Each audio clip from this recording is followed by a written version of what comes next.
She pulled the trigger before he finished the sentence. The Barrett .50 caliber roared like thunder, splitting the sky in half, and Commander Ethan Walker froze, binoculars, still raised mouth, still open around the words, "Don't you dare." 3 seconds of silence. Then the radio crackled. "Target down." "Confirmed." Ethan lowered the binoculars slowly. His hands were steady. His face was not. Because the woman lying behind that rifle, the one everyone called just a technician, had just done what no SEAL sniper in history had ever done. And nobody in that mountain had seen it coming. If this story moves you, please subscribe to our channel and follow Ava's journey all the way to the end. And drop a comment telling us what city you're watching from. I want to see exactly how far this story travels. The morning Ava Carter walked into Commander Ethan Walker's briefing room, she was carrying a clipboard. Not a rifle, not a mission file, a clipboard. And a cup of coffee she hadn't touched yet, because she'd been awake since 4 in the morning, running diagnostics on 3 Barrett .50 caliber rifles that the team was scheduled to take into the field the following week. She was wearing the standard issue uniform of a weapons technician. No rank insignia that made anyone look twice, no combat patches on her shoulder, no medals on her chest. Just the quiet, pressed uniform of someone who fixed things for other people to use. She was 26 years old. She looked 22. And the moment she stepped through that door, 6 of the most decorated special operators in the United States military looked at her the way people look at someone who has walked into the wrong room. Not with cruelty. Not exactly. Just with the kind of casual, dismissive certainty that is almost worse than cruelty, because at least cruelty knows you exist. "Excuse me," said Master Sergeant Dylan Cross, leaning back in his chair with his arms folded. He had 3 combat deployments, a Navy Cross, and the kind of jaw that looked like it had been carved out of something harder than bone. "Did somebody order lunch?" A few men laughed. Ava didn't react. She walked to the empty chair at the far end of the table, set her clipboard down, and looked at the mission map that had been projected onto the wall. She looked at it for exactly 4 seconds. Then she said quietly, "The elevation calculation on that target grid is wrong." The laughter stopped. Ethan Walker, seated at the head of the table, looked up from his folder for the first time. His eyes moved to Ava, then to the map, then back to Ava. "What did you say?" "The target is marked at 2,900 meters, Ava said, setting her coffee down and stepping closer to the projection. She pointed to a line of coordinates on the lower left quadrant. But the base elevation in this valley shifts the effective firing angle by approximately 11 degrees, which means the actual compensated distance for a Barrett at this altitude in these temperatures with the prevailing wind patterns for this region in November." She paused. "Is closer to 3,247 meters. Nobody spoke. Cross slowly unfolded his arms. Ethan stared at the map. The intelligence officer, Lieutenant Marcus Reed, was already pulling up the raw elevation data on his laptop. His fingers moved fast. His expression moved faster from skepticism to concentration to something that looked uncomfortably like alarm. "She's right," Reed said. He said it quietly, like a man confessing something in church. "The adjusted distance is it's 3,247. How did you? Ava picked up her coffee. "Because I've been looking at this rifle's trajectory data for 2 years, she said. "And I've been watching your team's mission planning for the same amount of time." She took a sip. "The shot is possible, but not with your current plan." Ethan leaned forward in his chair. For the first time, he looked at Ava. Carter really looked at her the way a man looks at something he thought he understood and is realizing he didn't. "Sit down," he said. It wasn't a request. But it also wasn't dismissive. It was the voice of a man who had learned over 15 years of combat that the most dangerous thing you could do was ignore information because you didn't like where it was coming from. Ava sat down, and the room shifted in a way that nobody there could quite name, yet a subtle, almost imperceptible tilting of the ground beneath everything they thought they knew. Her name had come up exactly once before in Ethan Walker's career. 6 months earlier, during a routine equipment review, one of his senior snipers, Staff Sergeant Joel Harmon, 28 years old, 300 confirmed range hours, had come to Ethan with a problem. "The Barrett I've been using is pulling left," Harmon had said. "I've had 3 different armorers look at it. Nobody can find the issue." Ethan had sent him to the weapons bay. 40 minutes later, Harmon came back looking like a man who had just been calmly and thoroughly corrected by someone half his age in a way he couldn't argue with. "She found it," Harmon said. "The technician. There's a microfracture in the bipod mount. It's been causing a 0.003-degree variance in the resting angle, over long distances." Harmon paused. "Over long distances it would have cost me the shot. Maybe worse." Ethan had looked up the technician's name. Ava Carter, 26, weapons specialist, 3rd year, daughter of Daniel Carter. He had recognized the name immediately. Daniel Carter had been one of the finest SEAL snipers of his generation, a man whose record at Quantico still stood in 2 categories, whose shot during a 2009 operation in Helmand Province had been studied at the Naval Special Warfare Center for years afterward. Daniel Carter had died of cancer when Ava was 19, and his daughter had become a weapons technician. Ethan had set the file down and not thought about it again. Until this morning. Until she walked into his briefing room and corrected his mission data before she'd even taken off her jacket. After the briefing ended, Ethan found her in the hallway outside. "Carter?" She stopped, turned. He had a full foot of height on her. He was aware of it, the way he was aware of most tactical disadvantages clinically, without letting it affect his thinking. "The calculation you made in there," he said. "Walk me through it." She did. She spoke for 4 minutes without stopping, without notes, without hesitation.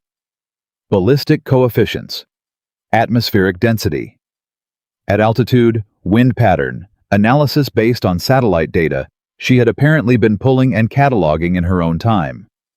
Barrel twist rates, the specific behavior of the .50 BMG cartridge in sub-zero temperatures at elevations above 3,000 meters. Ethan listened to all of it. When she finished, he said, "Where did you learn that?" A pause. "My father," she said, and then immediately, "and years of doing my own work." The way she said it, the tiny steel edge on those last 4 words, told him something important. She wasn't writing her father's name. She was, in fact, actively refusing to. "Your father was Daniel Carter," Ethan said. "Yes." "One of the best long-range shooters this branch ever produced." "Yes." "And you're a weapons technician." "Yes." He watched her face. She didn't flinch at the implication. She didn't get defensive. She just looked at him with those calm, dark eyes that seemed to be calculating something he couldn't quite read. "By choice?" he asked. A longer pause this time. "By strategy," she said. He hadn't expected that answer. It stopped him the way unexpected things in the field always stopped him, not with confusion, but with a sudden heightening of attention. "Explain that." She looked at him steadily. "If I had walked into a SEAL training program at 22 with the name Daniel Carter's daughter on my file," she said, "every single thing I ever achieved would have been attributed to legacy. Every shot I made, every calculation I got right, every assessment I passed, someone would have said, 'Of course she did. Look at her father.'" She paused. "I needed a foundation that was completely mine, that nobody could trace back to him." Ethan said nothing. She continued. "So I spent 3 years learning every component of every weapon your teams carry. I learned the physics from the ground up. I learned the maintenance, the failure modes, the edge cases. And while I was doing that..." She stopped. "While you were doing that," Ethan said slowly, "you were also shooting." She didn't answer, which was, he realized, an answer. He went to find Joel Harmon that afternoon. "The Carter woman," Ethan said. "Has anyone on the team ever seen her shoot?" Harmon's expression did something interesting. "Nobody's seen her shoot here," he said carefully. "But about 6 months ago, I stayed late at the range to run some dry fire drills. I forgot my water bottle in the storage room when I left." He paused. I went back about an hour later. And she was on the range, Harmon said. Alone. In the dark, just the minimum safety lighting. He paused again. She had set up targets at 800 meters. Ethan waited. She was shooting cold bore, first shot out of an unwarmed barrel, no practice rounds at 800 meters in low light. Harmon's voice had gone quiet in a way that told Ethan he was being precise about something that mattered. I watched her for 20 minutes before she noticed me. And... Harmon looked at him. Ethan, she didn't miss. Not once. I watched 11 shots, Harmon said. I counted the impacts through the spotting scope I grabbed off the bench. He shook his head slowly. 11 shots, 800 meters, cold bore, in the dark. A silence. 11 hits, he said. Every single one. That night, Ethan Walker sat in his quarters and opened Daniel Carter's personnel file. He had read parts of it before years ago, the way you read the files of legends, half out of professional respect, half out of curiosity about what separated elite from exceptional. But this time, he read the section on Daniel's early career. Before the medals. Before the record-breaking shots. Before the name meant anything to anyone. He read about a young Navy SEAL who had spent 2 years in a support role before transferring to sniper school, deliberately apparently, because he had wanted to master the fundamentals that most candidates skipped over on their way to the exciting parts. His performance evaluation from that period included a single line from his supervising officer. Petty Officer Carter learned slowly and thoroughly, which I have come to understand is not a weakness, but a methodology. Ethan set the file down. He thought about Ava Carter in that briefing room this morning. He thought about what she'd said, by strategy. And then he thought about the shot she had identified, the shot that his best sniper Harmon had already quietly told him was beyond his current capability in these conditions, at this distance, with this timeline. 3,247 meters. In the mountains of northern Afghanistan in November. With a window of opportunity that intelligence estimated at less than 4 seconds. He sat with that number for a long time. Then he picked up his phone and called Harmon. I need you to do something for me tomorrow morning, he said, before anyone else is on the range. Harmon was waiting for him at 05:30. Ava Carter was not there yet. She arrived at 05:37, carrying her coffee thermos and her standard issue toolkit, clearly expecting a normal day of pre-mission equipment checks. She stopped when she saw both of them standing at the entrance to the long-range range. She looked at Harmon. She looked at Ethan. She looked at the Barrett .50 set up on the bench behind them. Commander Walker, she said. Careful. Neutral. Carter, Ethan said. We need to talk. About the shot you calculated yesterday. I did the math, she said. The calculation was correct. I know, Ethan said. Harmon verified it. Reed verified it. The shot exists. He paused. What I need to know is whether you can make it. The air between them went very still. Harmon was watching her with an expression she couldn't quite read, something between challenge and quietly something that might have been hope. I'm a weapons technician, Ava said. You're a weapons technician who shoots 11 for 11 at 800 meters in the dark, Harmon said. Cold bore. She went very quiet, and Ethan saw it, the thing she had been carrying for 3 years, the thing she had built her entire strategy around concealing. Not incompetence, not ambition exactly. Something more complicated and more human than either of those things. She had been waiting. Waiting for the moment when she could prove that what she had built in secret was real. And now that the moment was here, he could see her measuring it. Measuring whether this was genuine or a trap. Whether this was respect or the first step toward a failure that would be used against her. Whether the men in front of her were offering her something or setting her up to be humiliated. He had seen that look before. Not often. In soldiers who had been underestimated for so long that opportunity and threat had started to feel like the same thing. The mission timeline is in 3 days, Ethan said. If you can qualify on the long-range assessment by tomorrow morning, I'm putting you on the team as primary shooter. He paused. if you want it." A beat of silence. "What's the assessment?" Ava asked. 7 stages, Harmon said, starting at 500 meters. Each stage increases distance and difficulty. The final stage is a moving target at 2,000 meters in simulated crosswind. "That's the assessment for your certified team snipers," Ava said.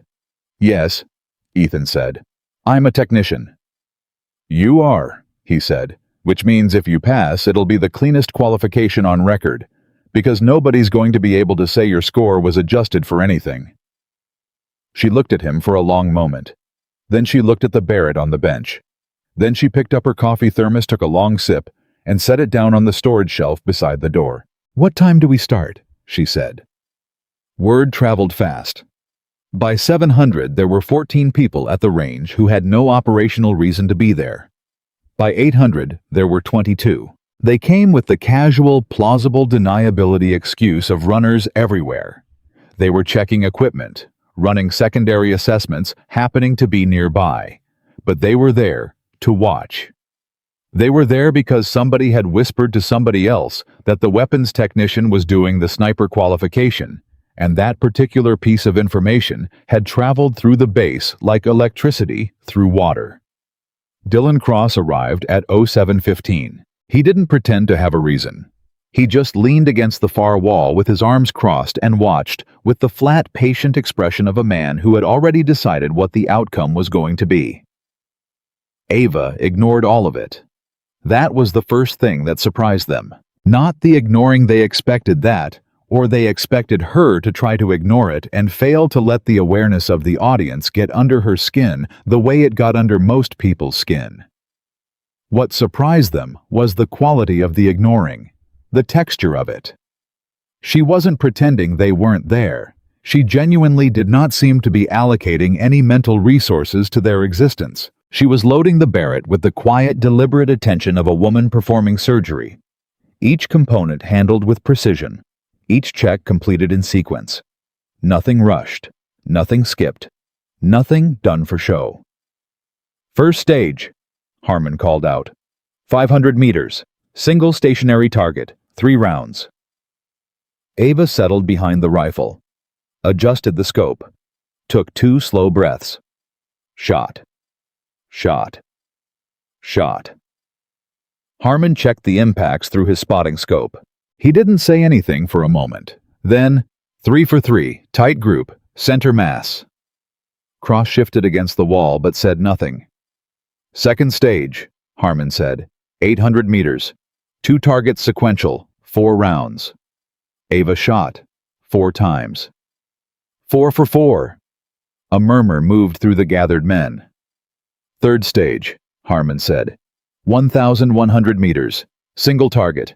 Wind conditions, I'm activating the crosswind fans at 12 miles per hour, Ava said.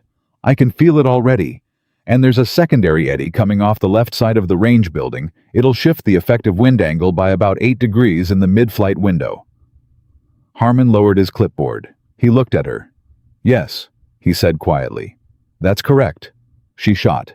Hit. The murmur got louder. Stages 4 and 5 passed in a silence that had stopped being merely attentive and had become something closer to reverent. At stage 4, 1,500 meters. Partial cover target, limited exposure window of 4 seconds, she had hit in 2. At stage 5, 1,750 meters, reduced target profile wind at 17 miles per hour. She had hit all 3 shots, each adjusting slightly from the last, in a way that told anyone watching that she was processing real-time wind shift data between rounds, reading it in her body, somehow making micro-corrections that were supposed to take years of combat shooting to develop. By the time Harmon called stage 6, Cross had uncrossed his arms. He hadn't left. He also hadn't said anything. But he had uncrossed his arms, and for Dylan Cross, in the context of this particular morning, that was the equivalent of standing ovation from a different man. Stage 6, 1,800 meters. Moving target. Variable speed. Crosswind at 20 miles per hour. This was the stage where qualified SEAL snipers sometimes failed in assessment conditions. This was the stage that sorted the good from the exceptional. Ava lay behind the rifle. She watched the target move. She didn't shoot immediately. She watched for 30 seconds, then 45, tracking the movement without pulling the trigger, reading the pattern, calculating something in that extraordinary, quietly running mind of hers. Ethan found himself holding his breath. He was aware of it. He was also aware that he couldn't make himself stop. She fired. One shot.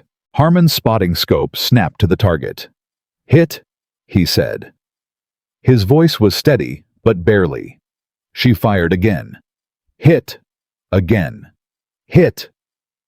The range was absolutely silent, except for the manufactured wind and the distant mechanical movement of the target system. And then Dylan Cross said from across the room, in a voice that had lost every trace of amusement, "God Almighty." Stage 7 was the final stage. 2,000 meters, single target, moving with speed variation. Crosswind shifting between 15 and 25 miles per hour in irregular intervals. Target exposure 8 seconds per pass. This was not a standard assessment stage. Ethan had added it. Because he needed to know, not for the mission only, for himself. He needed to know if what he was watching was real, or if it was the spectacular performance of someone who had mastered a very specific set of conditions and would fall apart when those conditions changed. "Carter," he said, stepping forward. "This last stage I need to tell you something before you begin." She was still behind the rifle. She turned her head slightly toward him. "The target profile at this distance with this wind variance." He paused.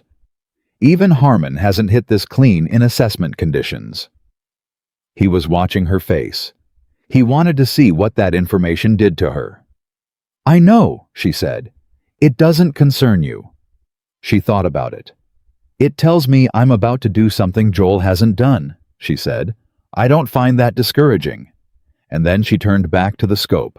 Harmon made a sound, a short, involuntary sound, almost like a laugh, but not quite because it was too startled and too genuine to be a laugh. Ethan stepped back. The target began its pass. Ava Carter waited. She waited through the first full pass. Let it go. Watched it come around again. On the third pass, with the wind at its highest variance shifting from 15 to 23, in the space of seconds she fired. Once. The room held its breath in a single collective lung. Harmon pressed the spotting scope to his eye. 3 seconds, 5, 7. "Hit," he said. And then, because he was Joel Harmon, and he had been shooting for 11 years, and he had just watched something that he would spend the rest of his career describing to people who would never quite believe him, dead center. Nobody cheered. It wasn't that kind of moment. It was the other kind. The quiet, dense, irreversible kind, where something that could not be taken back had just happened in front of witnesses who would remember it exactly as it was. Cross pushed himself off the wall. He walked across the range. He stopped in front of Ava as she rose from behind the rifle. He was 6'2", former ranger, 3 combat tours, a man who had built a career on not being impressed easily and on making sure people knew it. He looked at her for a moment. Then he extended his hand. "Carter," he said, just her name. She shook it. And something in the room, some tension that had been building since the moment she walked into that briefing meeting with her clipboard and her coffee released. Like a breath, the entire building had been holding. Ethan found her afterward alone at the cleaning bench, breaking down the Barrett with the same focused, systematic attention she had given it at the beginning. She was humming something faintly. She stopped when she heard him approach. "You qualified," he said. "I know. Highest score in this assessment's history on the extended stage protocol." She didn't respond. "Don't you want to acknowledge that?" he asked. She looked up at him, and for the first time, he saw something behind those calm eyes that wasn't tactical, something that was just hers, private and real. "I knew what my score would be before I started," she said. "I've been working toward this for 3 years. The number doesn't surprise me. But..." A pause. "When Cross shook my hand," she said, and then she stopped. She looked back down at the rifle she was cleaning. "I didn't expect that to feel like anything," she said quietly. "I told myself it wouldn't matter. What they thought. Whether they accepted me." She paused. I was wrong about that. Ethan was quiet for a moment. Your father would... Please don't, she said.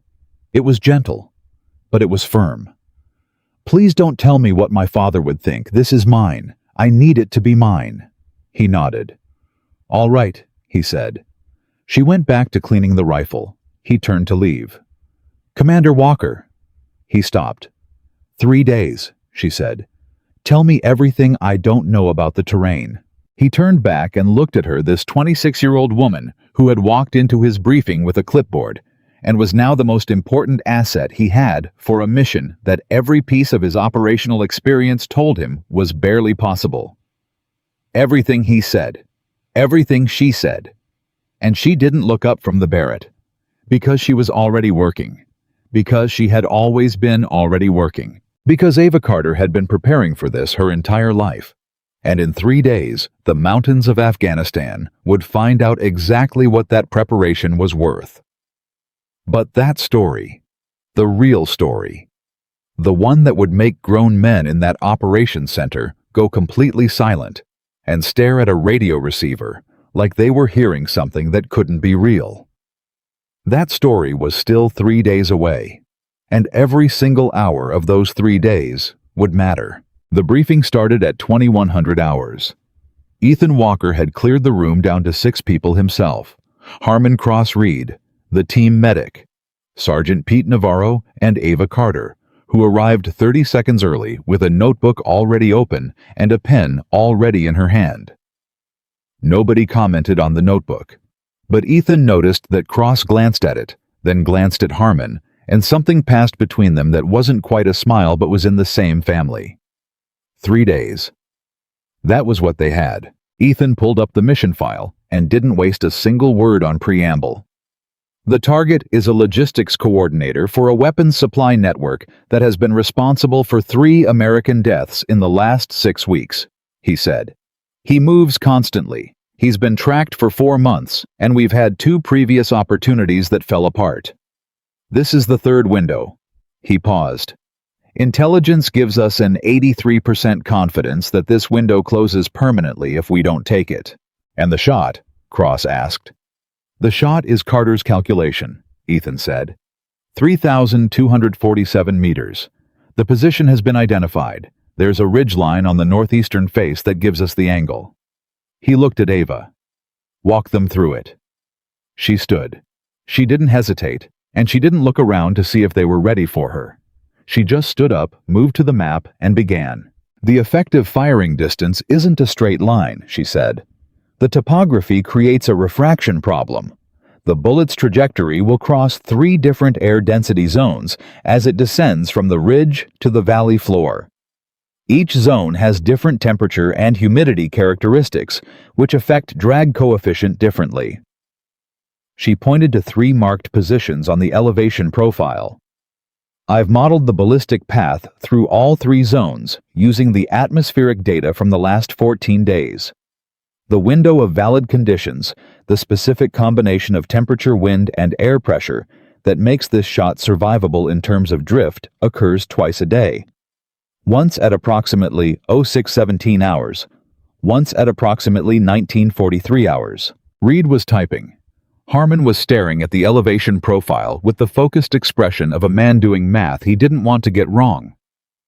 How long is the window? Cross asked. For each occurrence, Ava said. Approximately 9 minutes. Silence. 9 minutes, Cross repeated. 9 usable minutes, Ava corrected.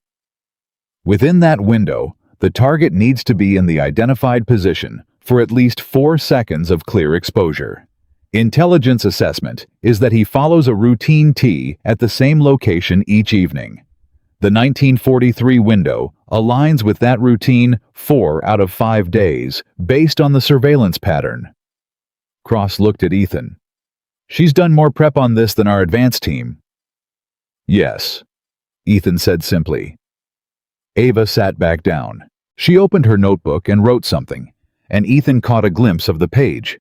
Dense columns of numbers, atmospheric calculations, wind variance tables written in handwriting so small and precise it looked like a technical manual. She had been doing this for days. Not since this morning. Not since the qualification. Days. She had been running the numbers on this shot before anyone asked her to. Harmon caught Ethan's eye across the table. Ethan gave him nothing back. Just moved on to the next part of the briefing. But he filed it away the notebook. The preparation. The fact that she had been calculating this in her own time alone before anyone in that room had decided she was worth trusting with it. That was the thing about Ava Carter that was starting to come into focus piece by piece, like a photograph developing in a dark room. She didn't wait for permission to prepare. She just prepared, and that Ethan was beginning to understand was the most dangerous thing about her. The team inserted 2 days before the window.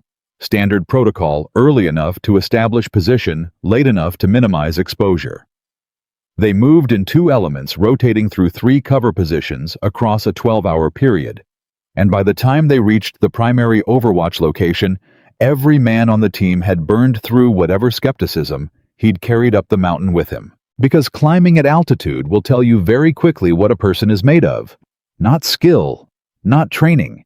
Those things you can fake in controlled conditions at least for a while. Altitude tells you something else. It tells you about will. Cross had done it deliberately. He'd set a pace in the first 4 hours that was 3% faster than standard insertion protocol. Not fast enough to justify complaint, not slow enough to be easy. Just fast enough to find the weak points. He found none. Ava Carter climbed with her rifle on her back and her pack at full kit weight and said nothing about either. She didn't fall behind. She didn't ask for rest stops. When they halted for a water break at hour 6, she used the time to pull out her notebook and update her atmospheric calculations based on the conditions they were moving through. Cross watched her do it. He watched her pull her glove off with her teeth open. The notebook. Write 7 lines of numbers with frozen fingers, close the notebook and pull the glove back on, all in the 45 seconds before Ethan called them back to movement. He said nothing.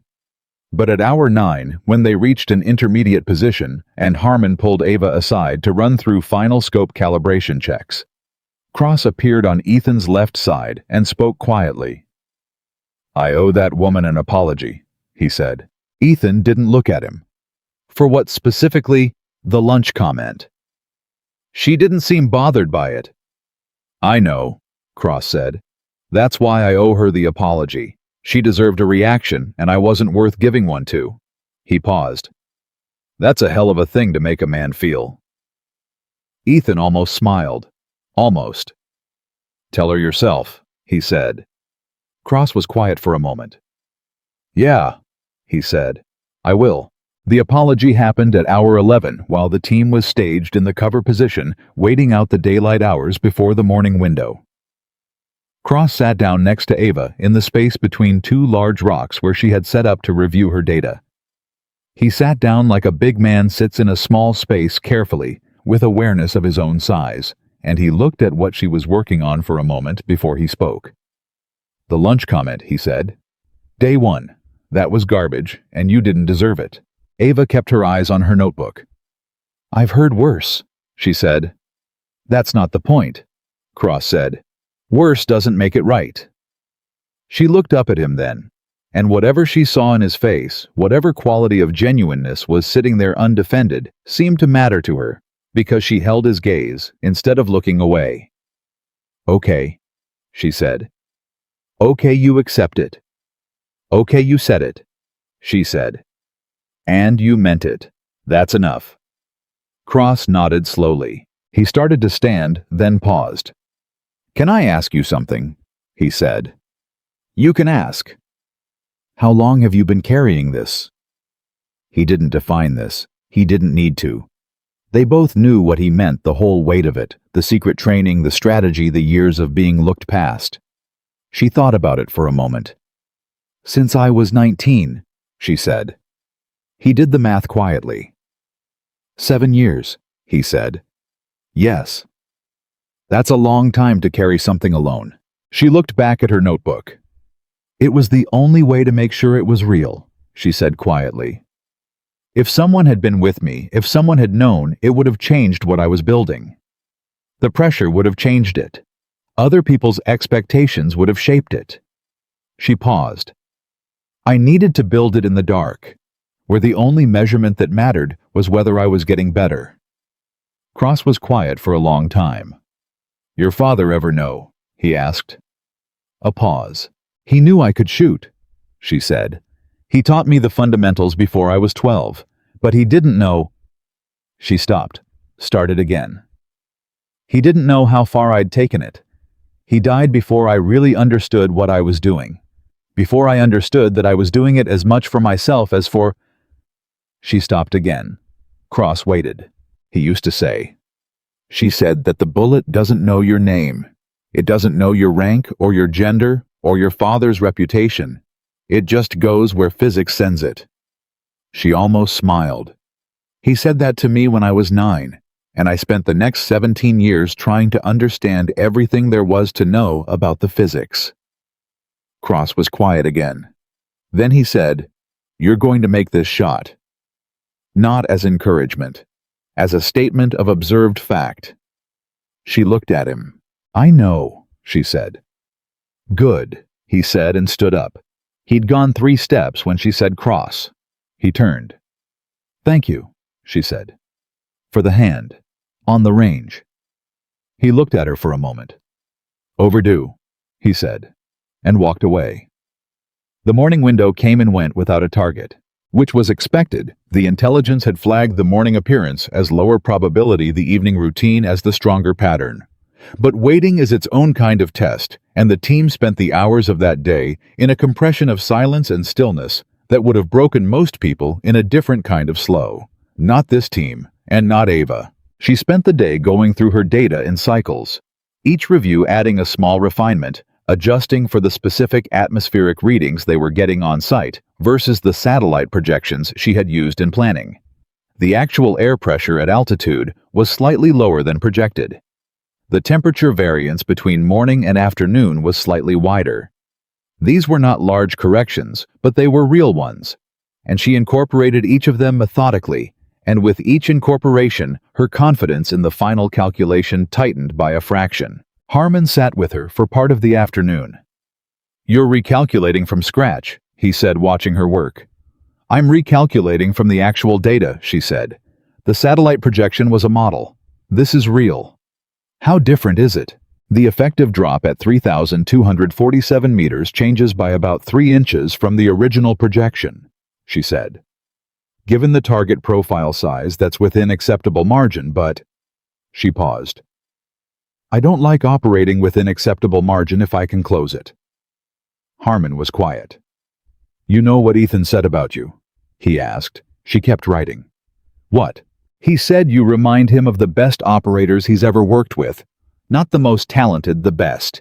He said the difference is that the best ones can't stop refining.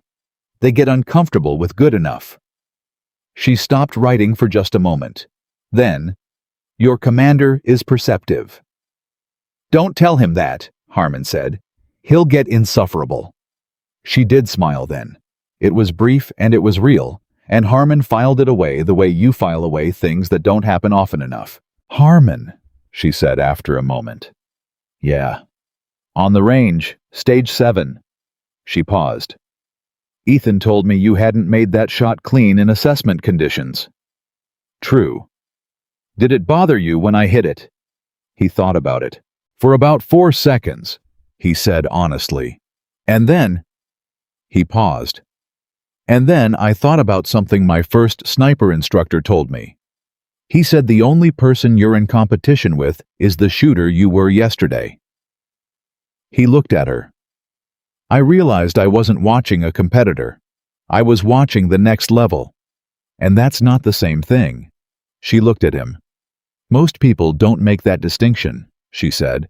Most people haven't been doing this long enough to understand that watching someone better than you is a gift, he said. Even when it doesn't feel like one at first. She went back to her notebook.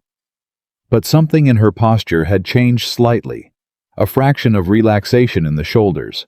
A fraction less of the constant braced quality she carried, as though she had been waiting for some kind of impact, and it hadn't come the way she'd expected. She had been waiting for competition, Harmon realized.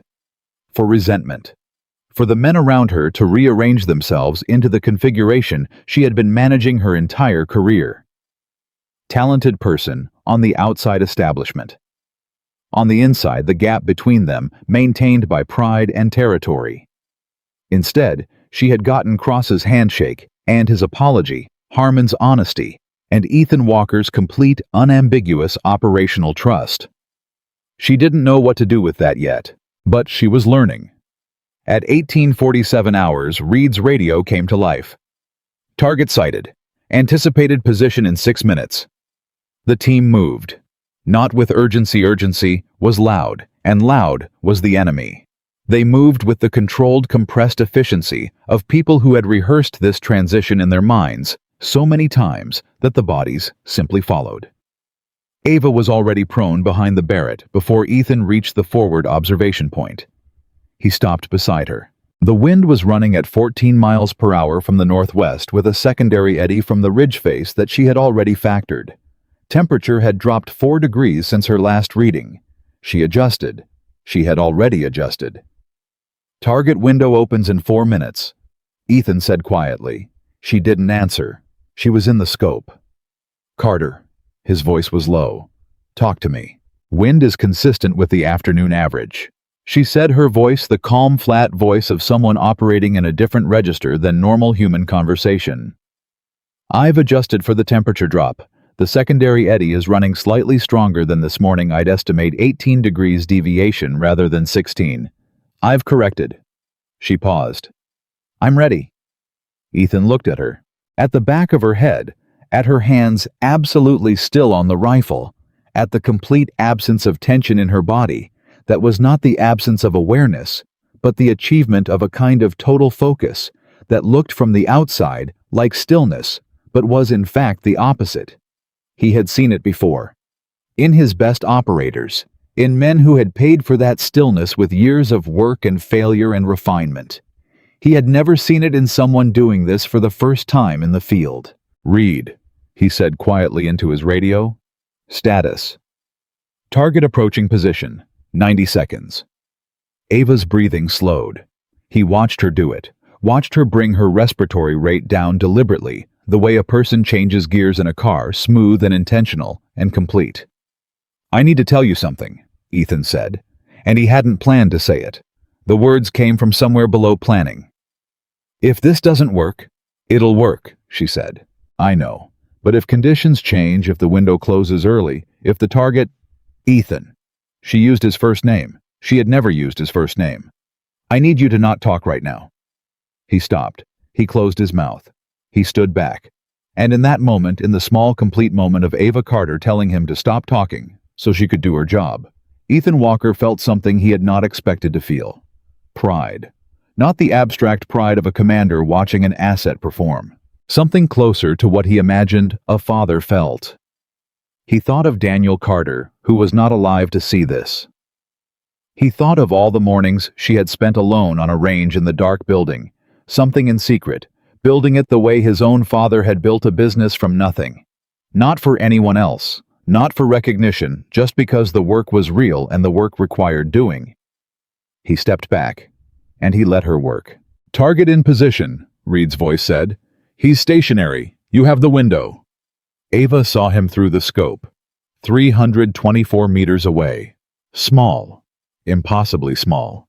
A human being reduced by distance to a shape, a presence, a thing the crosshairs could barely contain. She breathed out. She held. She felt the wind not as an external force to calculate, but the way her father had taught her to feel it as a conversation between the air and the bullet, a negotiation she was only partially a party to. She felt the moment. Not the target, not the distance.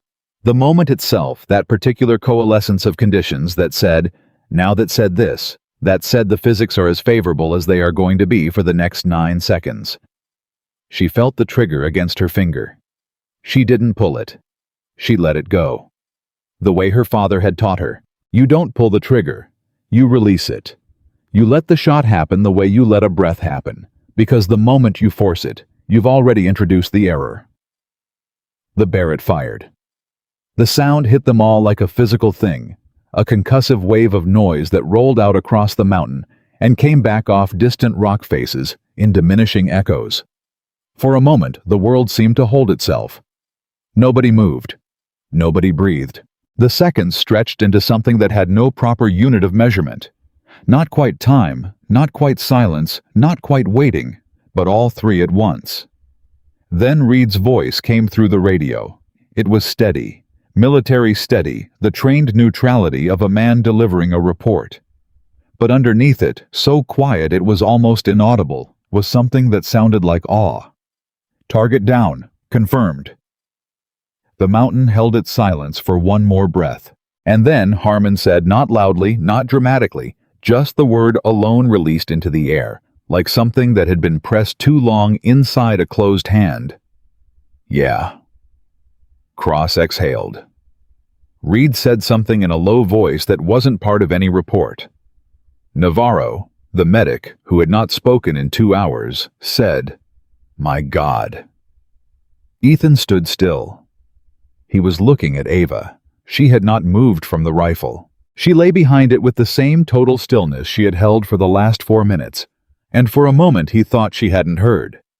Thought the radio confirmation hadn't reached her that she was still waiting, still in that locked-down internal space where the shot was still traveling. Then she placed one hand flat on the ground beside the rifle. Just that. One hand pressed flat against the cold ground of an Afghan mountainside at 3,247 meters from a target that no longer existed, like she was making sure the earth was still there. Like she was checking that the real world had held together through something that shouldn't have been possible. Ethan crouched beside her. He didn't say anything immediately. She turned her head and looked at him. Her eyes were clear. Not wet Ava Carter, he was learning, kept her emotions in a place that was several layers below what other people could see. But her breathing had changed. Something had unlocked in it. Something that had been held very tightly for a very long time. "Well," she said. "Just that." He almost laughed. "Yeah," he said. She looked back at the sky. "My calculation was off by 2 inches," she said. "Carter, I want to run the correction," she said. "I want to know which variable I underweighted, if it was the secondary eddy or the temperature drop." "Carter." "What?" "You just made the longest confirmed shot in SEAL history." She was quiet. "The calculation was still off by 2 inches," she said, but there was something different in her voice now. A hairline crack in the professional surface. Something that was almost but not quite a kind of overwhelmed. "Your father's record was 2,400 meters, Ethan said. She went very still. "I know," she said. "You beat it by 847 meters. She didn't respond. "Ava." He used her first name this time, deliberately. "He would have, don't," she said. And her voice for the first time all day was not quite steady. "Please, I already told you, this is mine." "It is yours," he said. "That's exactly what I'm saying." She turned and looked at him, and he saw it then, what was behind the calm, the strategy, the 7 years of silent preparation and calculated restraint. He saw what the whole carefully constructed architecture had been built around the thing at the center of it that she had never let anyone see, because to let it be seen would have been to let someone else touch it, to risk having it misread or minimized, or taken and reattributed to someone who wasn't her. She had been afraid. Not of failing, of succeeding in a way that didn't belong to her. Of making the shot and having the world say, of course she did look at her father. Of winning and still losing. Of being seen and still being invisible. "This is mine," she said again, quieter this time, almost to herself. "Yes," he said. "It is." She pressed her hand against the ground again, and Ethan Walker, who had commanded operations in 4 countries, and stood in rooms with generals and senators, and had been present at moments that would be classified for 20 years, sat on the cold ground of an Afghan mountain, beside a 26-year-old weapons technician, and thought, "This is the most important thing I have ever been present for.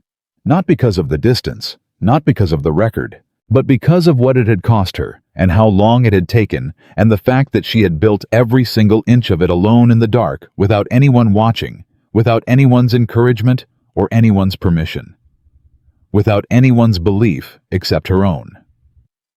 They began the extraction 40 minutes later. The team moved with the particular efficient silence of people who have done what they came to do and are now focused entirely on the next problem, which was getting home.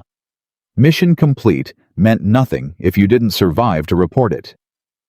Ava moved in the team with the rifle on her back, the same way she'd carried it up. But something was different. Cross noticed it first, because Cross noticed most things, even when he pretended not to. She walked the same, carried herself the same pace, same economy of movement. But she was different in the way that a thing is different after it becomes itself, after it stops being a potential and becomes a fact. The way a river is different once it reaches the sea. It still moves the same way. But it knows where it is now. At the second waypoint, Cross fell into step beside her. They walked in silence for a while.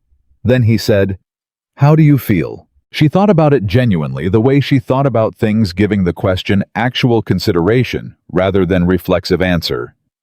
"Quiet," she said. "Quiet good or quiet strange?" "Both," she said. "I spent so long imagining what this would feel like that I'm not sure the feeling knows how to be what I imagined." She paused. "Do you know what I mean?" "Yeah," he said. "I know exactly what you mean." "When did you have that?" she asked. "First confirmed hit in combat," he said. 3 years in. I'd been running it in my head for months, what it would feel like, what I'd think, whether I'd feel like a warrior or like a person who'd done something terrible. And then it happened." He was quiet for a moment. "And I just felt quiet. And tired. And like I needed to check that everyone on my team was still breathing." She nodded. "Yes," she said. "That's it exactly." They walked. "Carter," he said. "Yeah, you know what comes next," he said. "When this gets reported, the distance, the record." He paused. "The fact that you're you." She was quiet. "People are going to have opinions," he said. "Not everyone is going to. The reaction isn't going to be 100% what happened on the range yesterday." "I know," she said. "Some of those opinions are going to be loud." "I know. And you're going to have to live inside that for a while," he said. "Maybe a long while." He paused. "I want to make sure you're ready for that." She walked for a moment before she answered. "I spent 7 years preparing for one shot," she said. "I think I can handle the aftermath." Cross was quiet. Then, "Yeah," he said. "I think so too." Harmon appeared on her other side. "For what it's worth," he said, "I already know what I'm telling people when they ask me about this." "What's that?" she said. "That I was there," he said simply. "That I saw it. And that the person who made it knew exactly what she was doing every single second." He paused. "That's the story. Everything else is noise." She looked at him. Something in her face shifted, small, brief, but real. "Thank you, Joel," she said. His first name. For the first time. He nodded once, and they kept moving. The mountain did not care who any of them were, and the cold did not care, and the darkness falling around them did not care. But the three of them walking together through it cared. And sometimes, on certain mountains, after certain shots in the specific quiet that follows the impossible becoming real, that is the only thing that matters. Ethan walked point and said nothing for the entire extraction. He was thinking. He was thinking about a line in a personnel file. Daniel Carter's old assessment, written by a supervising officer who had watched the man operate for 2 years before the world knew his name. Petty Officer Carter learns slowly and thoroughly, which I have come to understand is not a weakness, but a methodology. He was thinking about Ava Carter, 19 years old, standing at a graveside. He was thinking about a young woman on an empty range, in the dark, shooting alone at 800 meters. Not because anyone was watching, not because anyone was measuring, but because the work was real and the work required doing. He was thinking about 7 years. 7 years of building something that no one could take apart because no one had been there to watch it being built. 7 years of preparing for a shot she was never guaranteed to get. 7 years of patience so profound and so private that it had become over time indistinguishable from faith.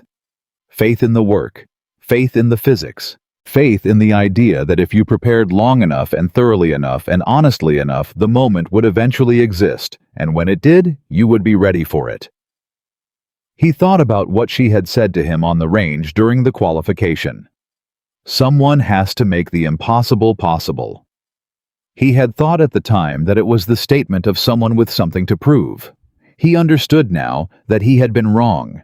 It wasn't about proving anything to anyone else. It was about the idea itself, the idea that the category of impossible was not fixed, that its edges were movable, that what human beings believed could not be done was not a permanent border, but a temporary one, and that the temporary borders moved only when someone decided to walk through them. Ava Carter had decided to walk through one, and she'd been walking toward it for 7 years, and the mountain had not stopped her, and the distance had not stopped her, and every person who had looked past her, through her, around her, had not stopped her. Because you cannot stop someone who is not asking your permission. He reached the extraction point. He turned around and counted heads. 6 people, all present, all moving, all alive.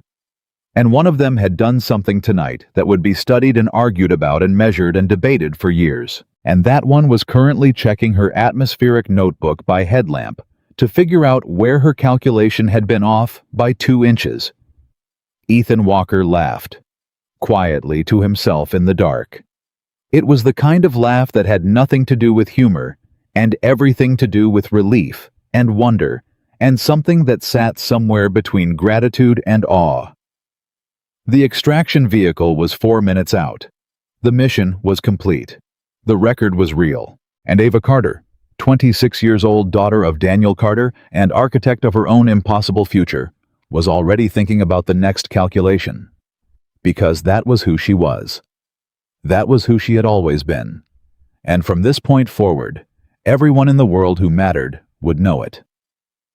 The debrief happened at 0300 hours in a room that smelled like burned coffee and dry erase markers. Ethan sat at the head of the table.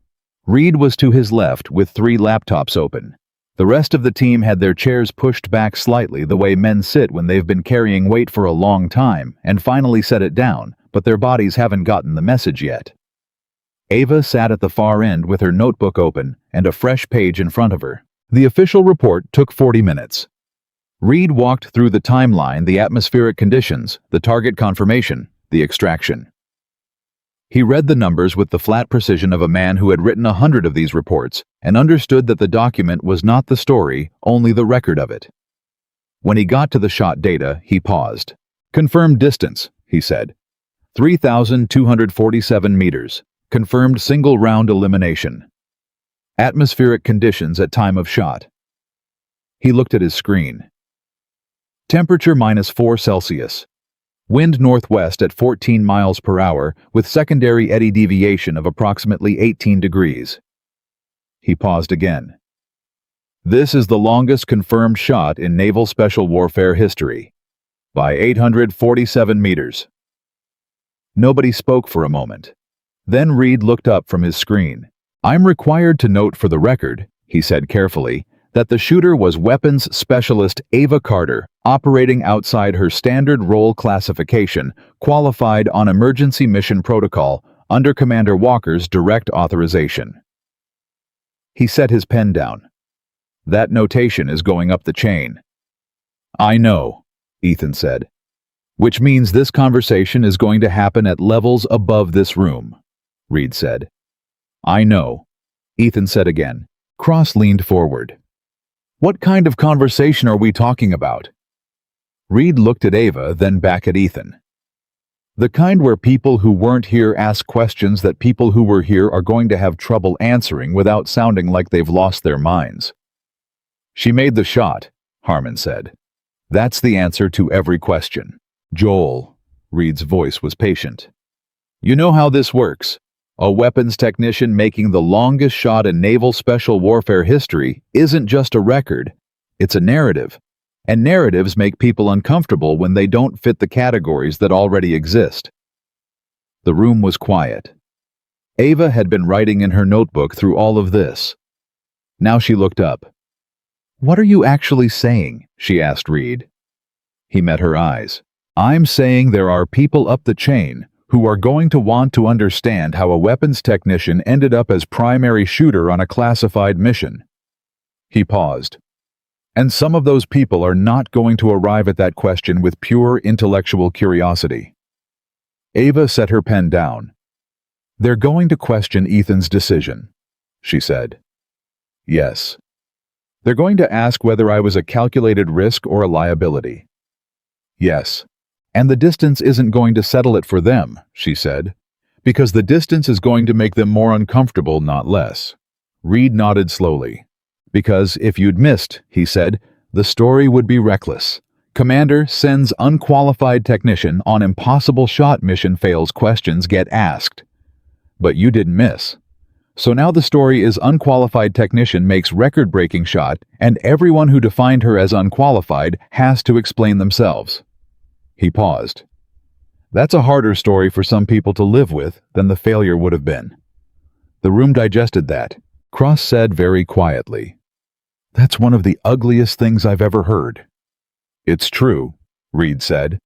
"That doesn't make me happy either." Ethan had been listening without speaking. He looked at Ava now.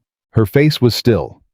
That characteristic stillness that he had come to understand was not absence of feeling, but the deliberate management of it. The same stillness that had been behind the rifle 12 hours ago. The same stillness that had sat across from him at every briefing for the last 3 days. "Carter," he said. She looked at him. "I want you to know something," he said. "Whatever comes up the chain, whatever questions get asked, my authorization stands, my decision stands, and my statement to any review board, any oversight inquiry, any question from any rank above mine will be the same thing I would say to you right now." She waited. "You were the most qualified person in this operation for that shot," he said. "Full stop. The qualification score is on record. The atmospheric analysis you produced was more detailed than anything our advance team generated.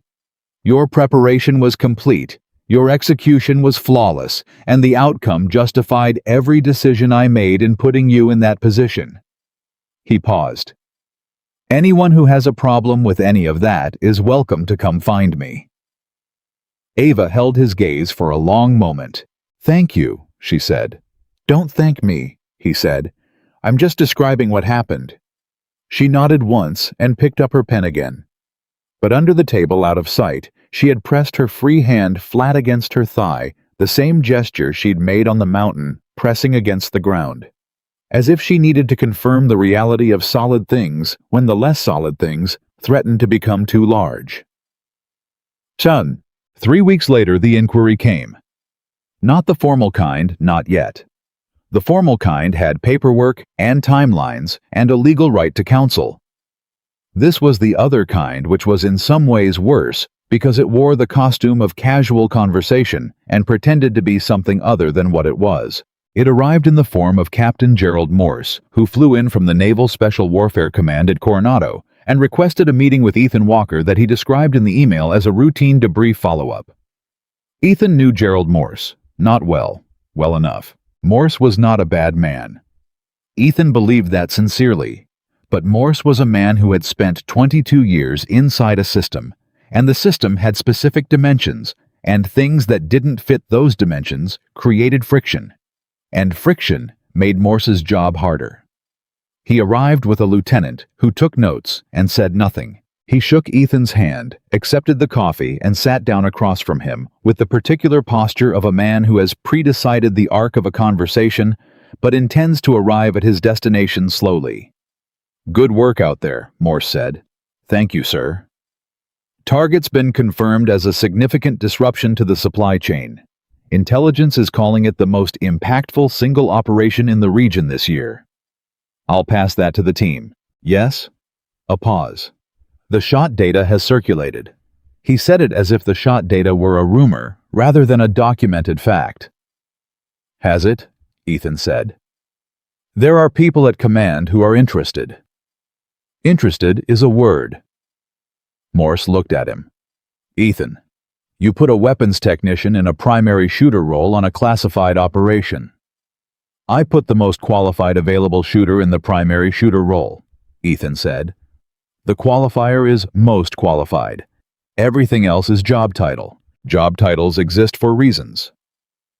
So does the qualification assessment she completed the day before insertion, Ethan said, with a score that hasn't been matched in the history of the long-range protocol. A beat. I've seen the assessment data, Morse said. Then you've seen the score. I've seen it. Another pause. It's impressive. It's the highest on record. I know. Then what are we discussing? Ethan asked. Morse set down his coffee cup with the careful deliberateness of a man choosing his next words. We're discussing, he said slowly, whether the assessment itself was conducted under conditions that accurately reflect Captain. Ethan's voice was quiet. Very quiet. The kind of quiet that in his experience made people stop talking faster than volume ever did. I'm going to need you to finish that sentence very carefully. Morse looked at him. I'm asking whether the assessment was rigorous, Morse said.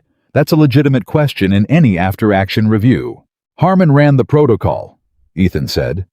Standard 7-stage long-range assessment plus an extended stage 7 that I added specifically to test conditions beyond standard parameters. Reed and Cross were both present as independent observers.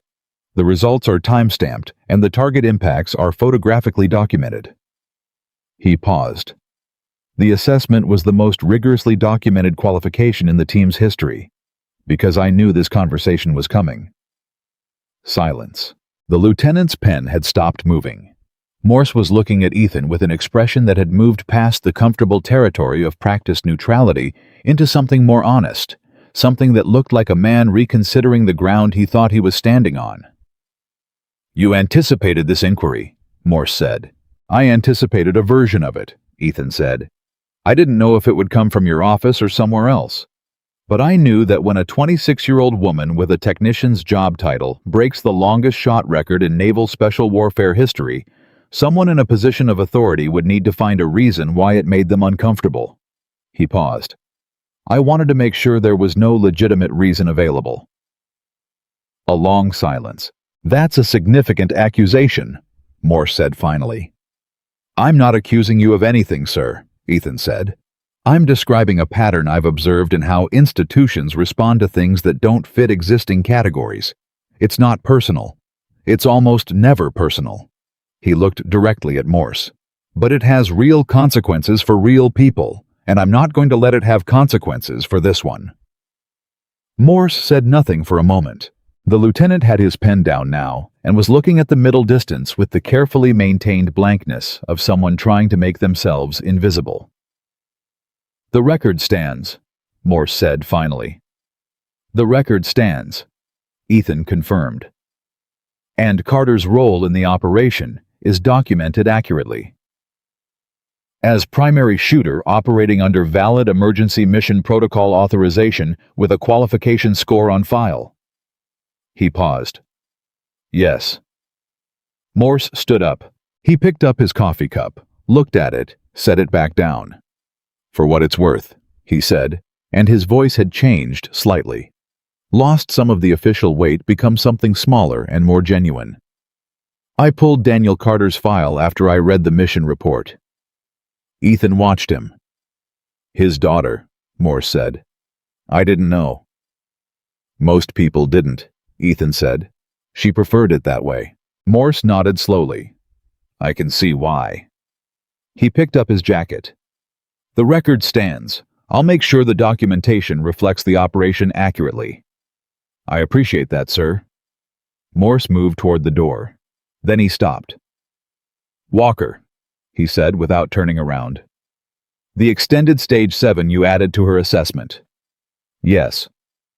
You said Harmon hadn't made that shot clean under assessment conditions.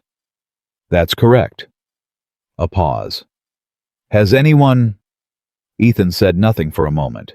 No, he said. She was the first. Morse nodded once and walked out. Dead. Ava found out about the inquiry 3 days after it happened. She found out because Harmon told her the way he told her most things directly without softening, because he had decided after the mountain that she deserved the kind of honesty that most people only receive from people who have known them for decades. She took it better than he expected, which was to say, she took it the way he should have expected, because by now he had a reasonable model of how Ava Carter absorbed difficult information, not with visible reaction, but with a quality of stillness that was actually a kind of deep, rapid processing happening somewhere below the surface. Morse, she said.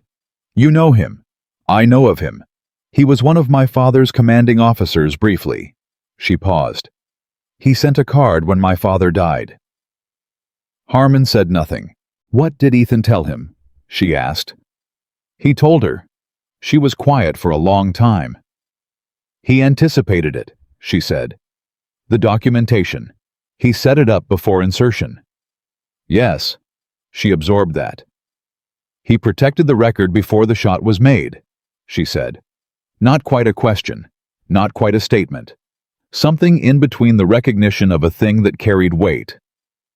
He protected you, Harmon said. The record is a byproduct. She looked away. There it was again, that hairline crack in the professional surface, that brief, almost imperceptible moment when the thing she was feeling became visible. Not weakness, the opposite of weakness. The specific vulnerability of someone who has spent so long expecting nothing from other people that unexpected kindness lands harder than any blow. I keep getting surprised, she said quietly. By what? By the fact that people here... She stopped, started again. I spent 3 years in this job not expecting anyone to... She stopped again. I built the whole strategy around the assumption that I was alone in it, that the only person I could count on was myself. Harmon watched her. That was a reasonable assumption based on available evidence, he said carefully. Yes, she said, and it was wrong. Also yes, he said. She was quiet for a moment. That's a strange thing to discover, she said. That you were right and wrong at the same time. That's most things, Harmon said. She almost smiled. Joel, she said. Yeah. Thank you for telling me. Always, he said. And he meant it in the way that things are sometimes meant that are larger than the moment they're spoken in the way that small statements sometimes are actually about something much bigger, much longer, much more permanent than the words themselves. Jumped shut. The call she had been dreading came 11 days after the mission. She had known it would come eventually.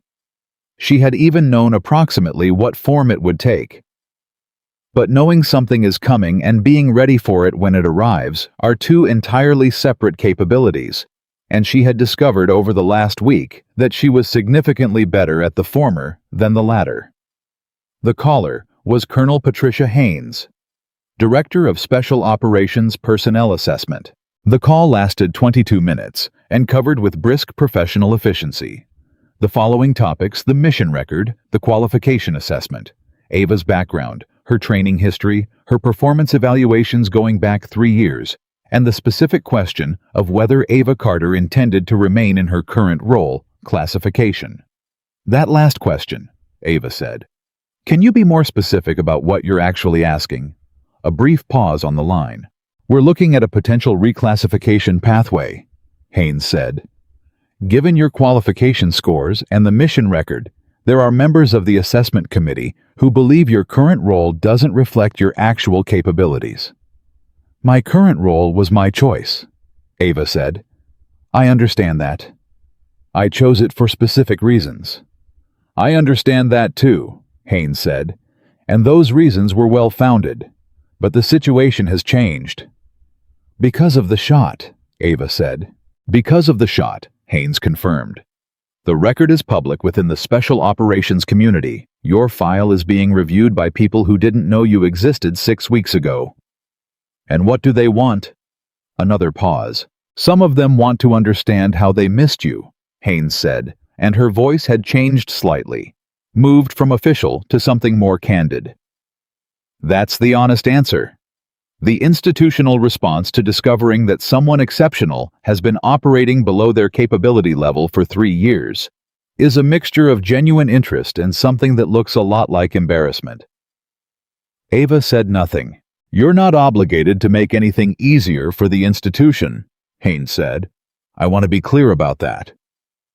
Then what are you actually offering? Ava asked. A formal assessment process, Haynes said, for a combat designation pathway, sniper classification, primary operator track. She paused. It would take 6 months. It would be rigorous. It would involve people who will arrive with skepticism and leave with their minds changed, or it won't work. Ava was quiet. And if I say no, she said, then your record stands as is, and we document the inquiry as declined at candidate's preference, and your career continues in whatever direction you choose.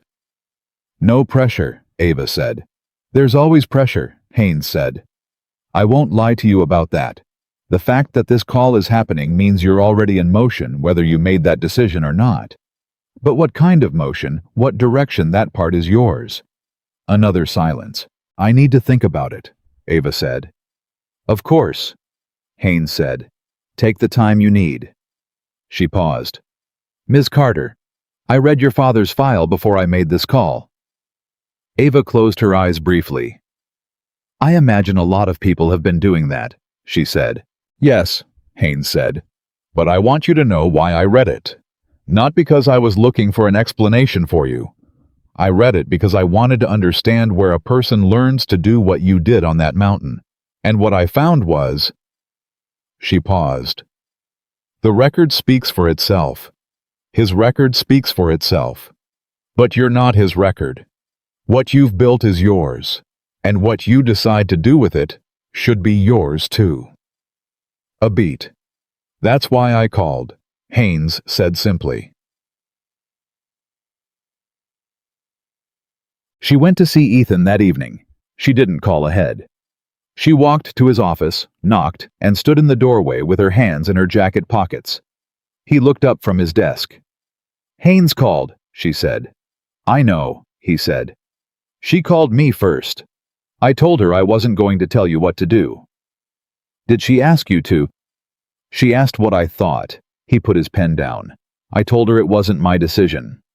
Ava nodded slowly. She stayed in the doorway for a moment. Then she came in and sat down in the chair across from his desk, the same chair she'd stood next to 3 weeks ago when he'd stopped her in the hallway and asked her to walk him through her calculation. Tell me something, she said. What? If I'd failed the qualification, she said. If the stage 7 shot had missed.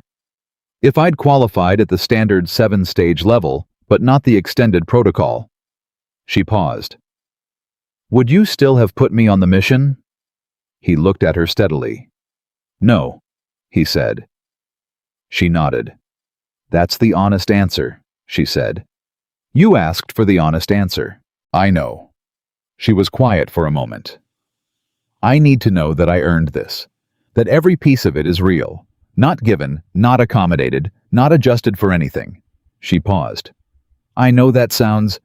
It sounds like someone who built something from scratch and doesn't want anyone to put their fingerprints on it, he said. She met his eyes. Yes, she said. Exactly that. Then you should know, he said, that nothing about how I've operated in the last 3 weeks has put any fingerprints on what you built. The documentation is clean. The assessment record is clean. The mission record is clean. Everything that exists in any file about Ava Carter reflects exactly and only what Ava Carter did. She exhaled.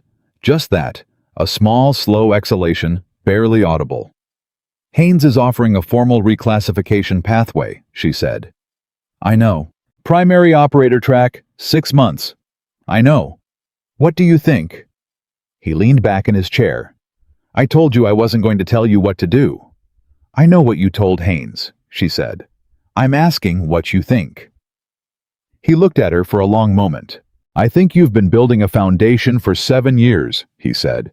And I think you've been building it in a direction.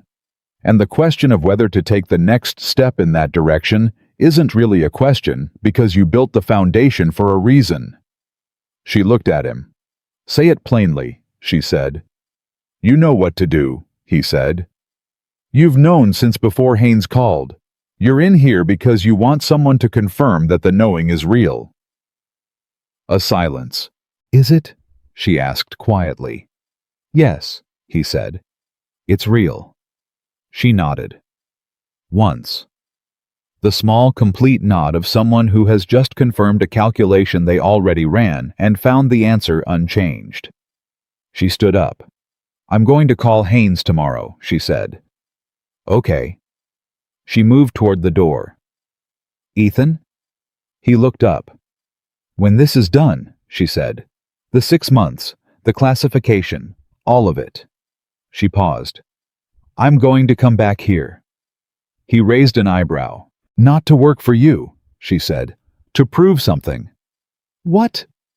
She looked at him from the doorway. That the 3,247-meter shot wasn't my limit, she said. It was my beginning. And she walked out. He sat at his desk for a moment after she left. Then he picked up his pen, looked at the report he'd been working on, and set it down again. He thought about Daniel Carter. He thought about what it would mean to a man like Daniel Carter, a man who had spent his entire career at the absolute edge of human capability, pushing the boundary of what was possible, and then doing it again, to know that his daughter had not inherited his legacy. She had exceeded it. Not because of him, in spite of the shadow he'd cast. In the space she had carved out for herself in the dark alone without permission. He thought about the line from the personnel file. Petty Officer Carter learned slowly and thoroughly, which I have come to understand is not a weakness, but a methodology. And he thought about a 19-year-old girl standing at a graveside deciding something. Deciding that she was going to learn slowly and thoroughly too. Deciding that she was going to build something that no one could dismantle or attribute or diminish. Deciding that she was going to become not Daniel Carter's daughter, but Ava Carter, and then spending 7 years doing exactly that. He picked up his pen. He wrote 4 words at the top of his report before he got back to the operational data. He wrote them for himself, not for the record, not for any file, not for any review board. Just for himself. She always knew. Cross found her at the range at 2100 hours. She was dry firing at a darkened target, the Barrett on the bench running the motion over and over the settle, the breath, the hold, the release. The fundamental sequence practiced in the dark, the way she had always practiced it. He stood and watched her for a few minutes before she noticed him. When she did, she didn't stop. Heard you're taking the offer, he said.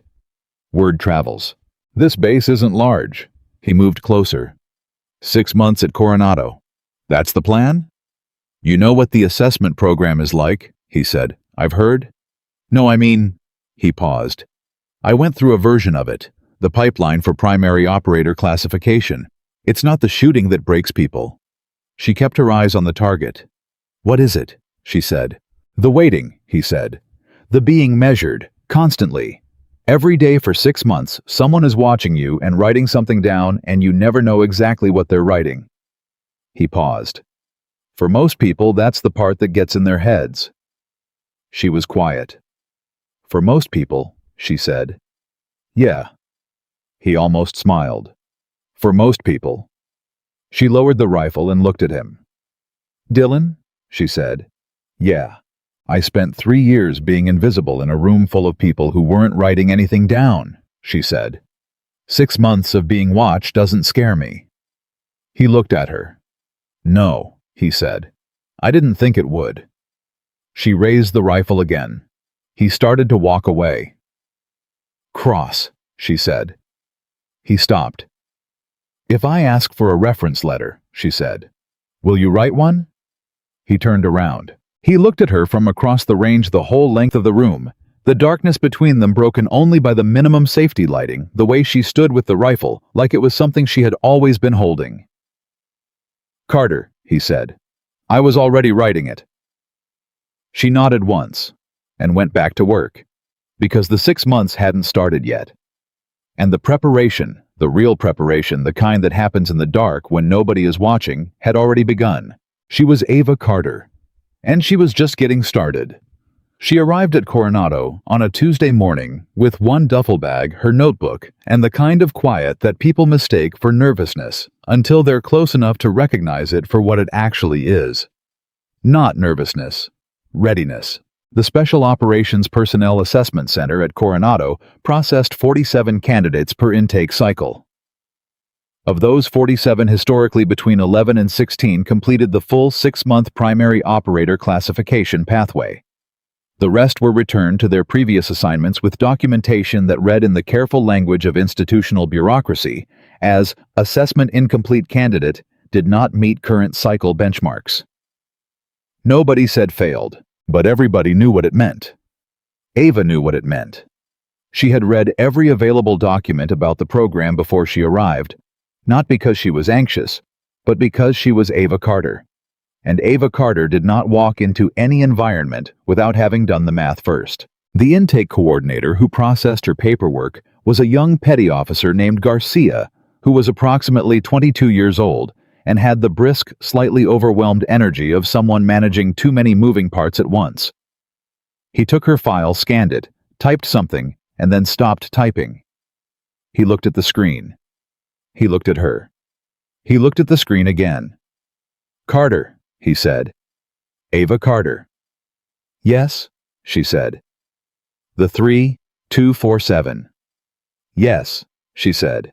He stared at her for one more second, with the open, unguarded expression of someone who is in the presence of a fact they know intellectually, but hadn't made real yet in their body. Then he cleared his throat, looked back at his screen, and finished processing her paperwork with the careful professionalism of someone who has decided to be excellent at their job in this particular moment. "Bunk assignment is Building C, Room 14, he said. "Assessment orientation is at 0700 tomorrow. Program lead is Major Sandra Okafor." He paused. She'll want to meet you specifically." "I assumed," Ava said, and picked up her duffel.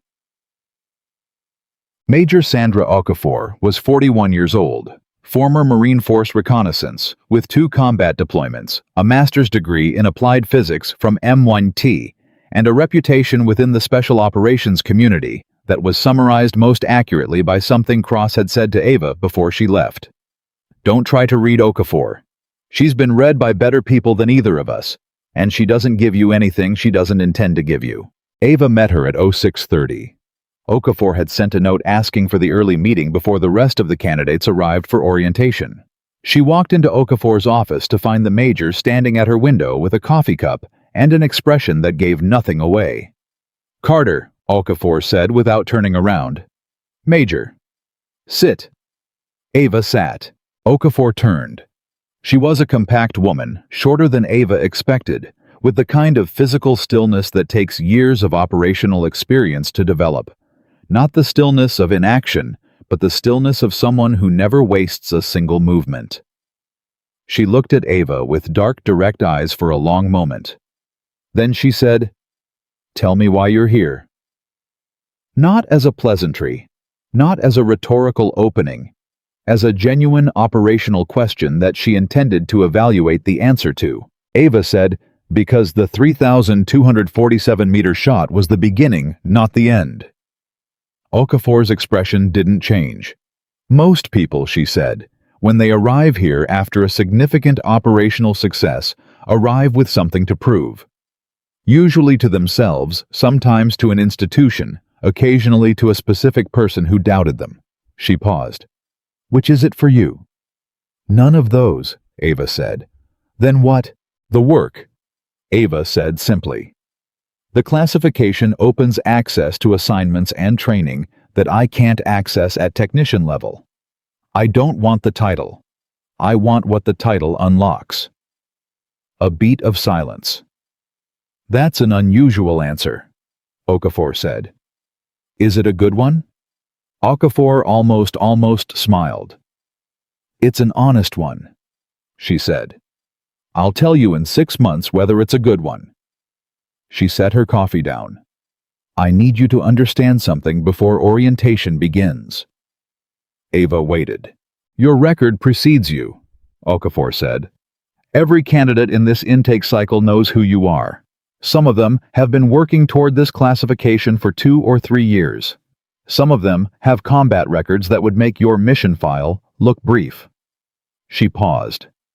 You are going to be watched more carefully than any other candidate in this room.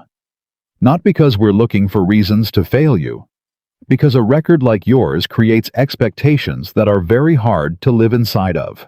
I know, Ava said.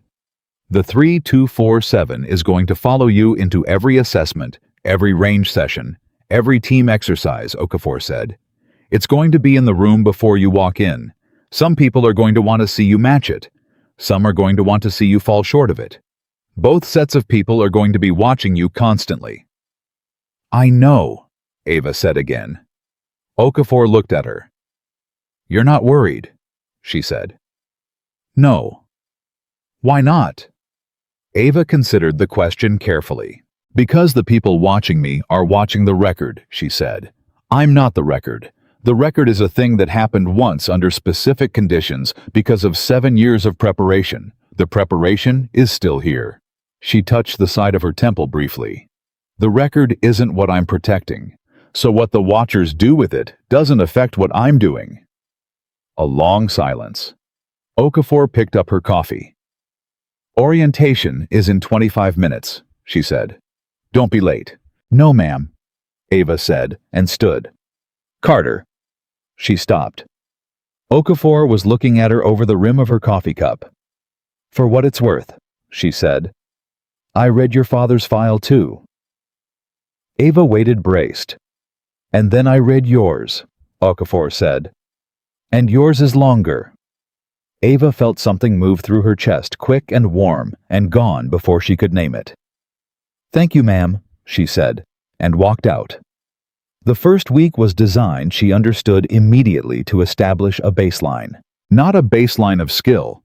They had her qualification data, her atmospheric analysis, her mission record.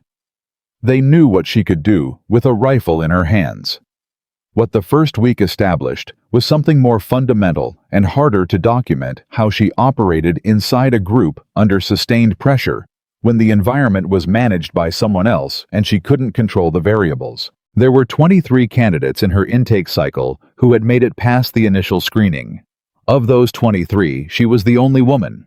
She was also the youngest by 3 years, and the only one whose background was in weapons maintenance rather than direct combat.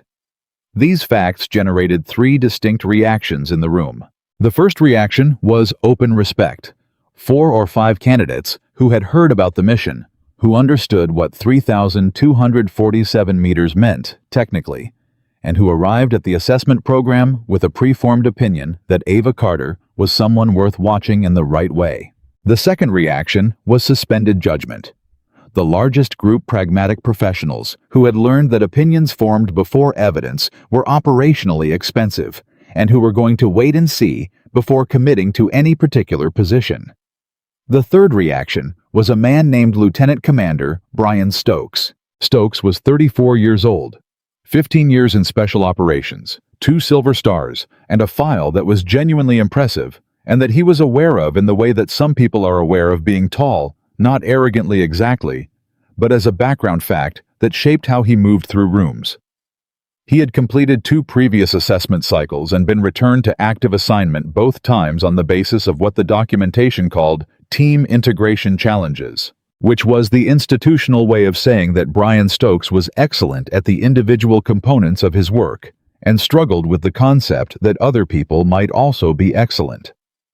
He introduced himself to Ava on the first morning with a handshake that was slightly too firm and a smile that was slightly too controlled. "Carter," he said. "Stokes, I've heard about your shot." "Most people have," she said. "Impressive distance," he said. "Interesting circumstances." He paused just long enough for the word "interesting" to do work that the words around it could maintain plausible deniability about. How much field experience did you have going in? That was my first field operation, she said, watching his face. Right, he said. Right. He nodded, as if this confirmed something. Well, the assessment program is a different environment. The range work here is standardized, same conditions for everyone. No. He paused again. No special variables. She looked at him steadily. I prefer standardized conditions, she said. There's less room for anyone to question the results. His smile didn't waver, but something behind his eyes shifted. Sure, he said. Of course. He walked away. Harmon had warned her about this type before she left. There's going to be at least one, he had said. Someone who needs the record to be explained away because the alternative that you just did it is too expensive for his internal accounting. He had paused. The way you handle that person is going to matter. How do I handle it? She had asked. The way you handle everything, he said.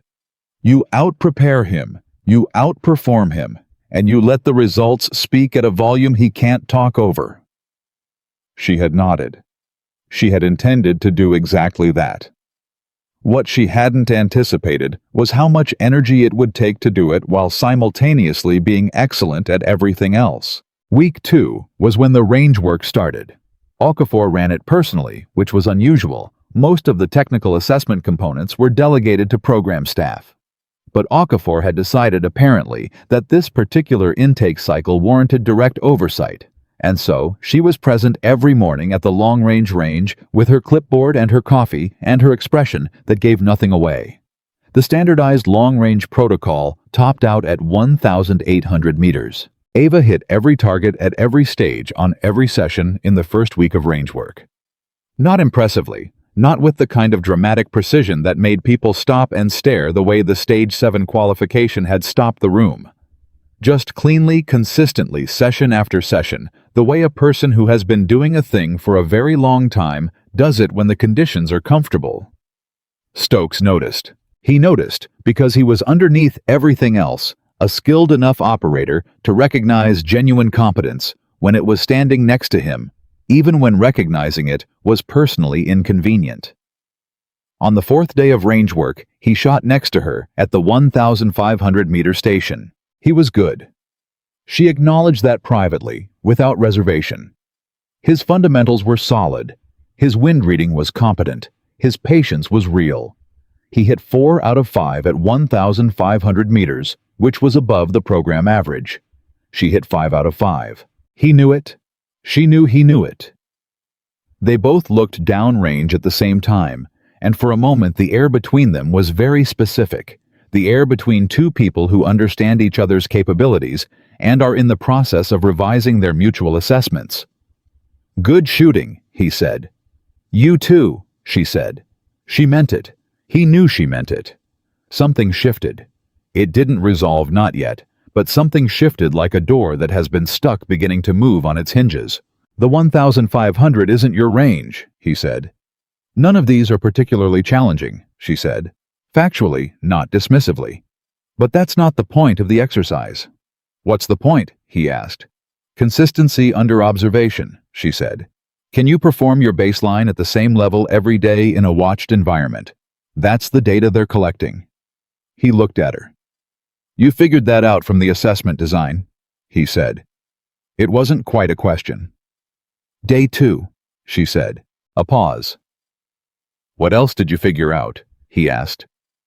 She looked at him. The question was genuine. She could hear it genuine and slightly uncomfortable, the specific discomfort of someone who has been operating on one set of assumptions and has just noticed that those assumptions might need updating. The team integration exercises in week 4 are the real filter, she said. Not the range work. The range work is just establishing that everyone in this room can shoot. Week 4 is establishing who can be trusted when the situation changes and the plan falls apart. He was quiet. And the week 6 final assessment, he said. Unknown variable, she said. Okafor designs it fresh for each intake cycle. She doesn't repeat scenarios. which means we can't prepare for the specific event, only for the capacity to adapt to any event." Stokes was looking at her with an expression she hadn't seen from him yet, open, unguarded, the suspended judgment expression of a man in the process of genuinely reconsidering. "How long did it take you to map all that out?" he said. "First 3 days," she said. "I had a lot of time to think on the mountain before the shot." Something crossed his face that she couldn't immediately name. Then she recognized it. It was the thing that Harmon had described, the 4 seconds of something complicated, followed by the shift. "You want to run the 1,800-meter drills together tomorrow morning," he said. "Before the program session. Get an extra hour in." She looked at him. "Yes," she said. And that was that. The twist came at the end of week 3. She had been expecting something. Okafor was not the kind of program director who let a month go by without introducing a variable that nobody had prepared for. But she had not expected it in the form it took, and she had not expected the specific weight it carried. Okafor called her in at 1800 hours on a Thursday. She sat across from the major's desk and waited. Okafor had a file open in front of her. She looked at it for a moment before she spoke. "We have a situation," she said. Ava said nothing. "Intelligence has come in on a follow-up operation related to your November mission," Okafor said. "The supply network that your target was coordinating it didn't collapse with his elimination. It adapted. A new coordinator has been identified." Ava was very still. "The operational planning team has requested a consultation," Okafor said. "Specifically your consultation. Your atmospheric analysis from the November mission is being used as the baseline for the new target assessment because it's the most detailed site-specific ballistic modeling they have for that region." "What kind of consultation?" Ava said. 2 days, Okafor said. "You'd be transported to the planning facility, you'd review the new target data against your existing models, and you'd assess whether the shot parameters are viable and under what conditions." Ava processed this. "And the assessment program?" Okafor looked at her directly. "You'd missed the Week 4 team integration exercises," she said. "Which are the real filter," Ava said. "Yes." A silence. "I can't make up the missed days," Ava said. "Not in the traditional sense," Okafor said carefully. "There's a provision for operational interruptions. Your assessment could continue in the next cycle, which starts in 4 months. "Yes." Ava looked at her hands for a moment. "Is this request coming from Walker?" she asked. "It's coming from the operational planning team," Okafor said. "Commander Walker is attached to the planning group. He didn't make the request personally, but he's there." Another silence. "If I go," Ava said, "I delay the classification by 4 months. Yes. If I stay, I complete the program on schedule, but the operational planning team works the new target without my atmospheric data contextualized." "They can work with your November models," Okafor said. "They'd adapt them." "The November models are for November conditions," Ava said. "The atmospheric profile in that region in spring is significantly different. The adaptations would introduce error." "Potentially." "Not potentially," Ava said. "Definitely. The temperature differential alone changes the effective drop by—" She stopped. "It changes it significantly." Okafor watched her. "This is your decision," she said. "I want to be clear about that. This is not a test.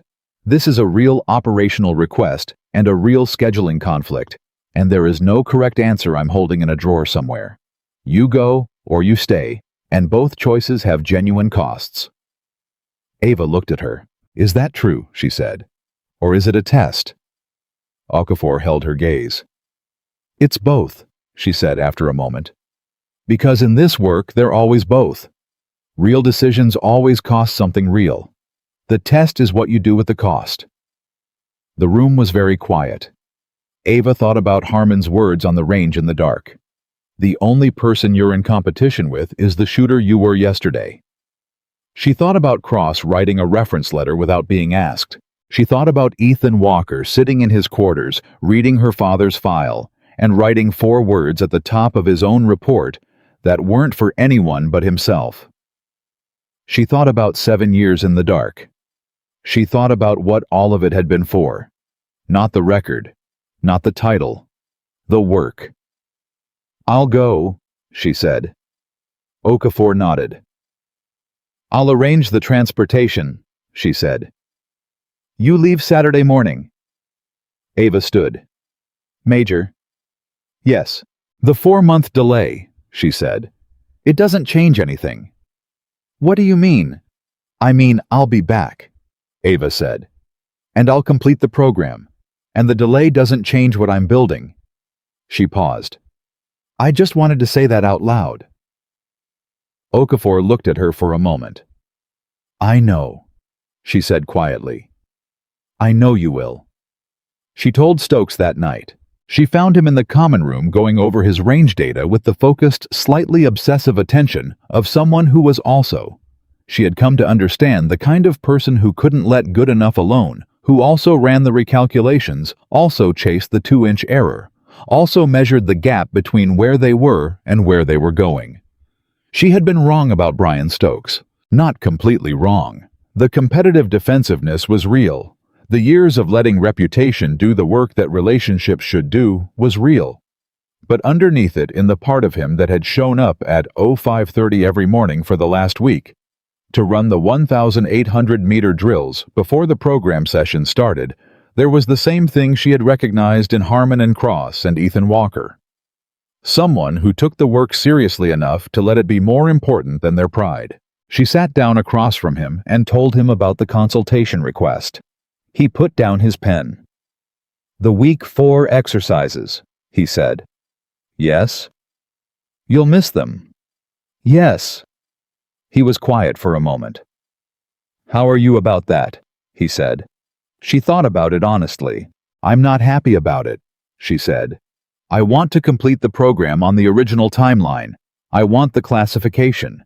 And I'm walking away from the fastest path to it because the operational need is real, and my data is specific, and nobody else can contextualize it the way I can." "And that bothers you," he said, not as a question. "Yes," she said, "and I'm going anyway." He nodded slowly. "That's the job," he said. "Yes." He picked his pen back up. "When you come back," he said. "Next cycle. 4 months. When you come back," he said again. "I'll be in the advanced program by then. I can if you need someone to run drills with, before the cycle starts, to keep your baseline." He paused, and she could see the slight discomfort of someone offering something that felt exposed. "If you want." She looked at him. "Yes," she said. "I want that." He nodded, went back to his data. She stood to go. "Carter," he said without looking up. "Yeah." "For what it's worth," he said. "The first day, the interesting circumstances comment." "I know," she said. "It was a garbage thing to say." "Cross already gave me the model apology," she said. "I know what a genuine one sounds like." He looked up. She almost smiled. "It's accepted," she said. "Already." He held her gaze for a moment. "How do you do that?" he said. "What?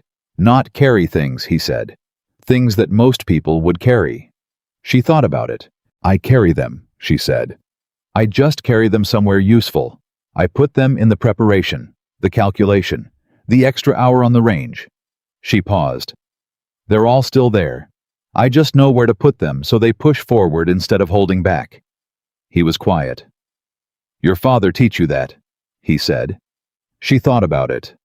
"He taught me the fundamentals," she said. "I figured out the rest alone." She picked up her jacket. "Stokes," she said. He looked up. "Don't let anyone tell you the team integration thing is your whole story," she said.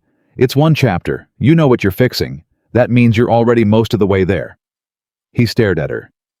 "How do you know about the previous cycles?" he said. "I read every available document about this program before I arrived," she said. He laughed, a short, real surprised sound.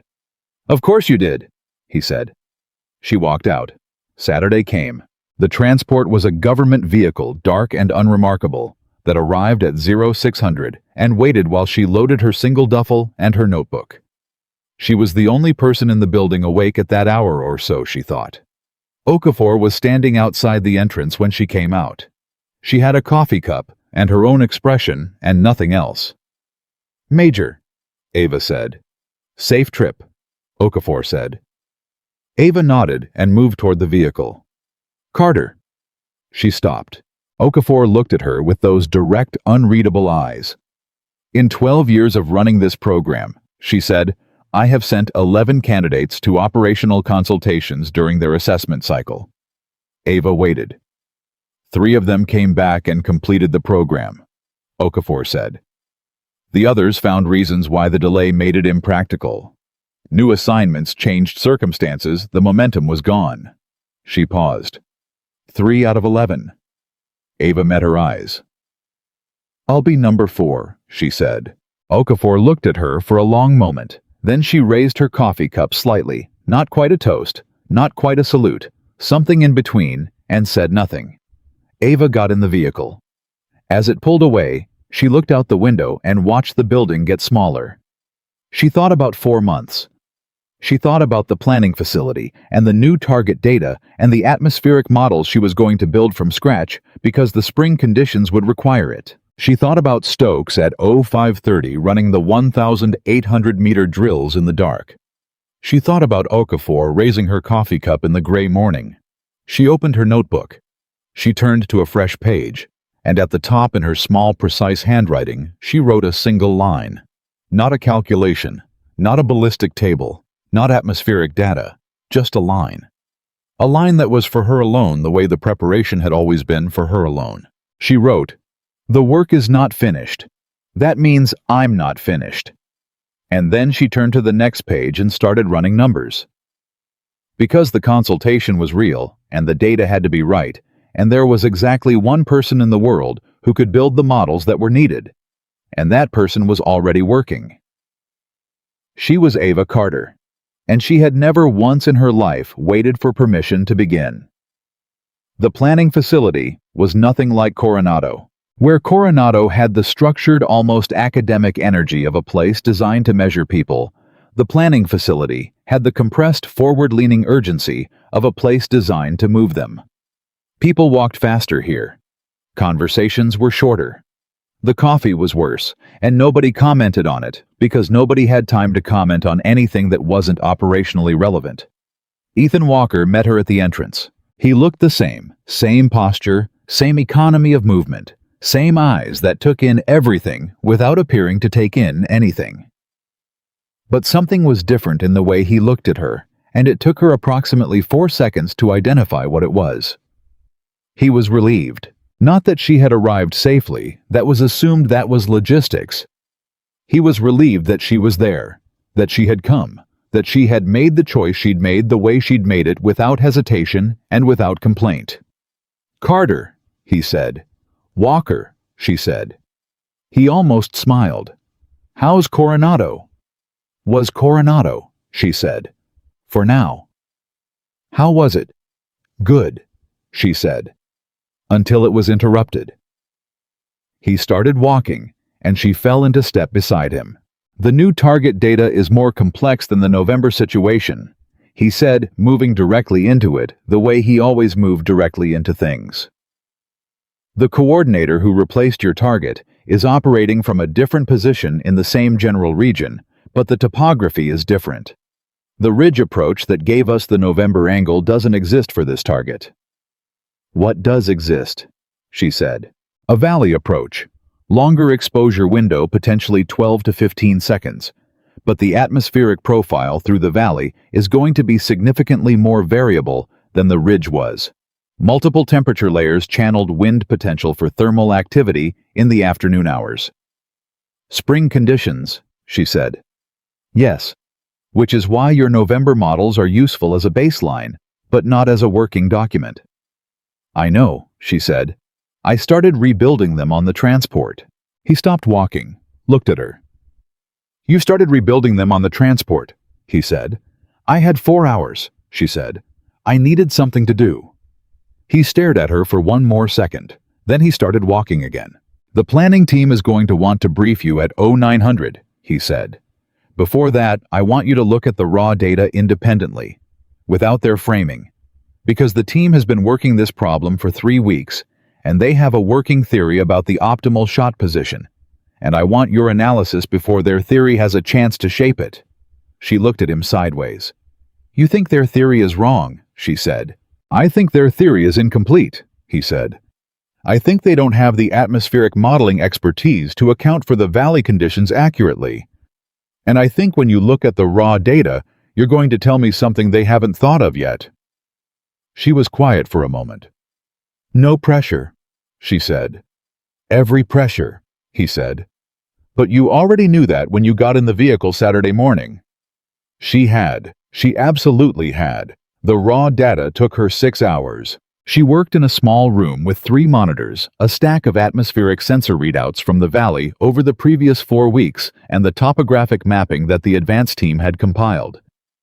She had her notebook. She had the rebuilt framework she'd started on the transport. She had coffee that was as advertised, not good. She did not think about Coronado. She did not think about the 4-month delay or the week 4 team integration exercises, or Okafor's 3 out of 11 statistic, or any of the other things that lived in the part of her mind reserved for things she could not currently affect. She thought about the valley. She thought about temperature layers and channeled wind and the specific behavior of the .50 BMG cartridge in spring atmospheric conditions at altitude, when the air was doing complicated things because of thermal activity and topographic compression. She thought about her father's words. Don't fight the environment. Understand it. At hour 4, she found something. It wasn't in the planning team's working theory. It wasn't in any of the documents she'd been given. It was in the raw sensor data, a pattern in the thermal readings from the valley floor that appeared at a very specific time of day. A narrow window of approximately 7 minutes in the mid-morning, when the thermal activity flattened and the channeled wind stabilized into something predictable. She checked it against 3 weeks of data. It appeared every day. Not at exactly the same time. It shifted by 12 to 18 minutes, depending on overnight temperature. But it appeared. Consistently. Predictably. A window within the window. She sat back. She looked at what she had built. And then she picked up her notebook and wrote 0847 to 0854, adjusted, plus or minus 15 minutes for overnight low. This is the shot. She went to find Ethan. She found him in the main briefing room with 4 members of the planning team, including a major named Calloway, who had been leading the analysis, and who looked up when she walked in with the specific expression of a man who has been working a problem for 3 weeks, and is aware that the person who just entered the room has been working it for 6 hours, and might have something he doesn't. The awareness didn't make him happy, but it was there. Carter, Ethan said.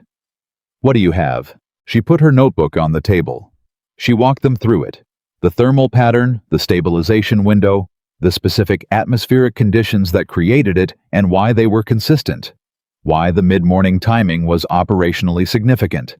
And why the planning team's proposed afternoon approach was working against the valley's natural physics instead of with them. She spoke for 11 minutes. When she finished, the room was quiet. Calloway was looking at the sensor data she had annotated. We looked at these readings, he said slowly. I know, she said. We interpreted the thermal activity as a complicating factor. It is a complicating factor, she said. In the afternoon. In the morning, it's the solution. You need to read it as a system, not as individual data points. She paused. The valley creates its own atmospheric logic. You work with that logic, you get a 7-minute window with stable, predictable conditions. You fight it.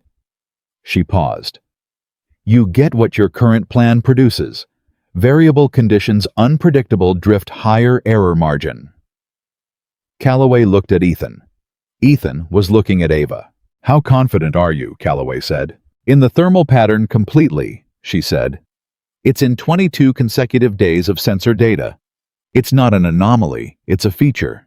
She paused. In the shot itself, that depends on variables I can't fully model from here.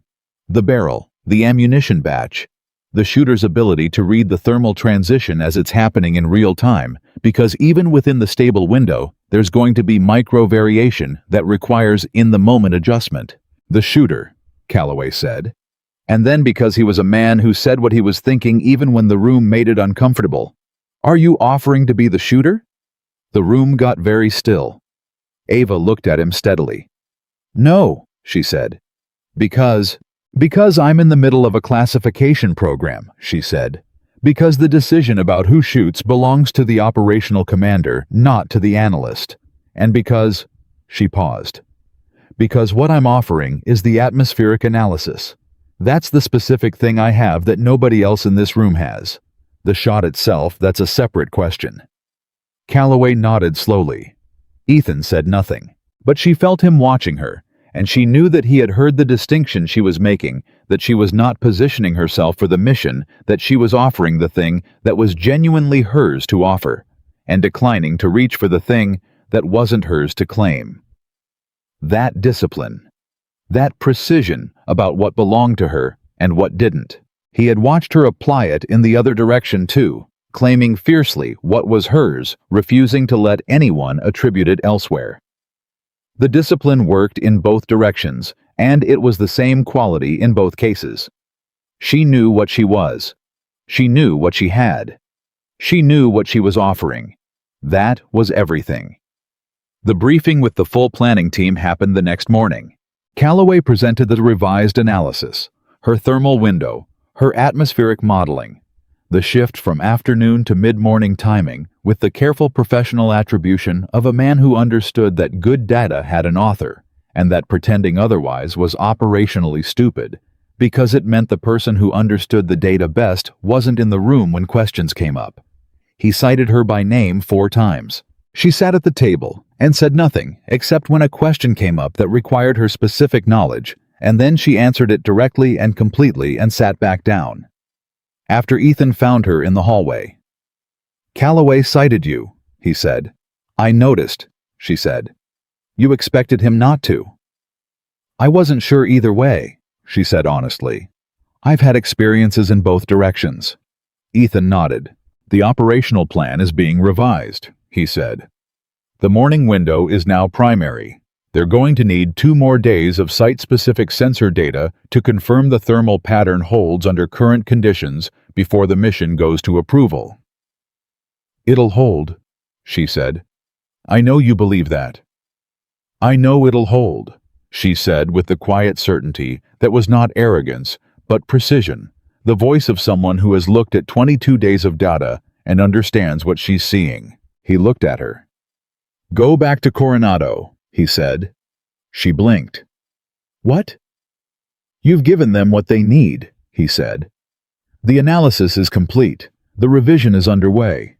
You staying here for 2 more days while they collect sensor data doesn't require your presence. It just delays your program by 2 more days. She was quiet. The transport can take you back this afternoon, he said. You'd miss 5 days of the program instead of 7. The week 4 exercises run through Friday. You'd be back by Wednesday. She looked at him. You arranged this, she said. I arranged the transport availability, he said carefully. The rest was your work. Ethan, you did what you came here to do, he said. In 6 hours, you did what 3 weeks of planning didn't produce. That's done. The mission has what it needs. Now go finish what you started. She held his gaze for a long moment. The week 4 exercises, she said. If I'm back Wednesday, you'll have 3 days of the integration exercises, he said. That's enough. Okafor knows you're coming back early. She'll make it work. You called Okafor. This morning, he said. After the briefing. She stared at him. Something moved through her chest, the same quick, warm thing that had moved through it when Okafor said yours is longer, when Cross had started writing the reference letter, before she asked, when Harmon had told her the truth on the mountain without softening at first. The specific feeling of being seen. Not the record. Not the shot. Not the distance or the title or the thing she had built. Her. The person doing the work. You didn't have to do that, she said. No, he said. But you didn't have to come when we asked. You were in the middle of something important, and you came anyway because the work required it. He paused. This is the same thing. You need to get back because the work requires it, so I made it possible. He looked at her steadily. We take care of the people who take care of the mission. That's the whole deal, Carter. That's always been the whole deal. She pressed her hand against her thigh. That gesture, the one from the mountain, the one from the debrief, the one that meant I am confirming that solid things are still solid. Okay, she said. Transport at 1400, he said. I'll be ready, she said. She started to walk away. Ava. She stopped. He had used her first name exactly twice before. Both times, it had meant something specific. She turned around. Your father would have called this moment, he said. He would have seen it coming years ago. He was that kind of man. He saw trajectories, not just positions. He paused. I think part of him knew when he was teaching you that he was building toward something he wasn't going to live to see. She said nothing. And I think he would have been not surprised, Ethan said. I think he would have been satisfied, in the specific way that a craftsman is satisfied when the thing they made does exactly what it was designed to do. He paused. I just wanted you to know that I think that, because I knew him a little, and I know you a lot, and it seems true. She stood in the hallway and looked at him. For a moment, the careful architecture of her composure, 7 years of construction, reinforced over and over in the dark, was not quite visible. The hairline crack from the mountain, the one that had appeared when she pressed her hand to the ground and felt the world still solid beneath her, was there again. Not a collapse. Not even close. Just the crack. The proof that something real was behind the surface. Thank you, she said, and her voice was steady, but only just. He nodded once. She walked away. And she did not look back because looking back was not a thing Ava Carter did. She was at Coronado by 2000 hours. Okafor was waiting. Not at the entrance this time. In her office with the light on at her desk, the way a person waits who has work to do and is doing it while they wait, rather than making a performance out of the waiting. Ava knocked. Come in, Okafor said without looking up from whatever she was reading. Ava came in and sat down. Okafor finished her paragraph, set the document aside, and looked at her. Wednesday, she said. Yes, ma'am. The consultation went well. The analysis held.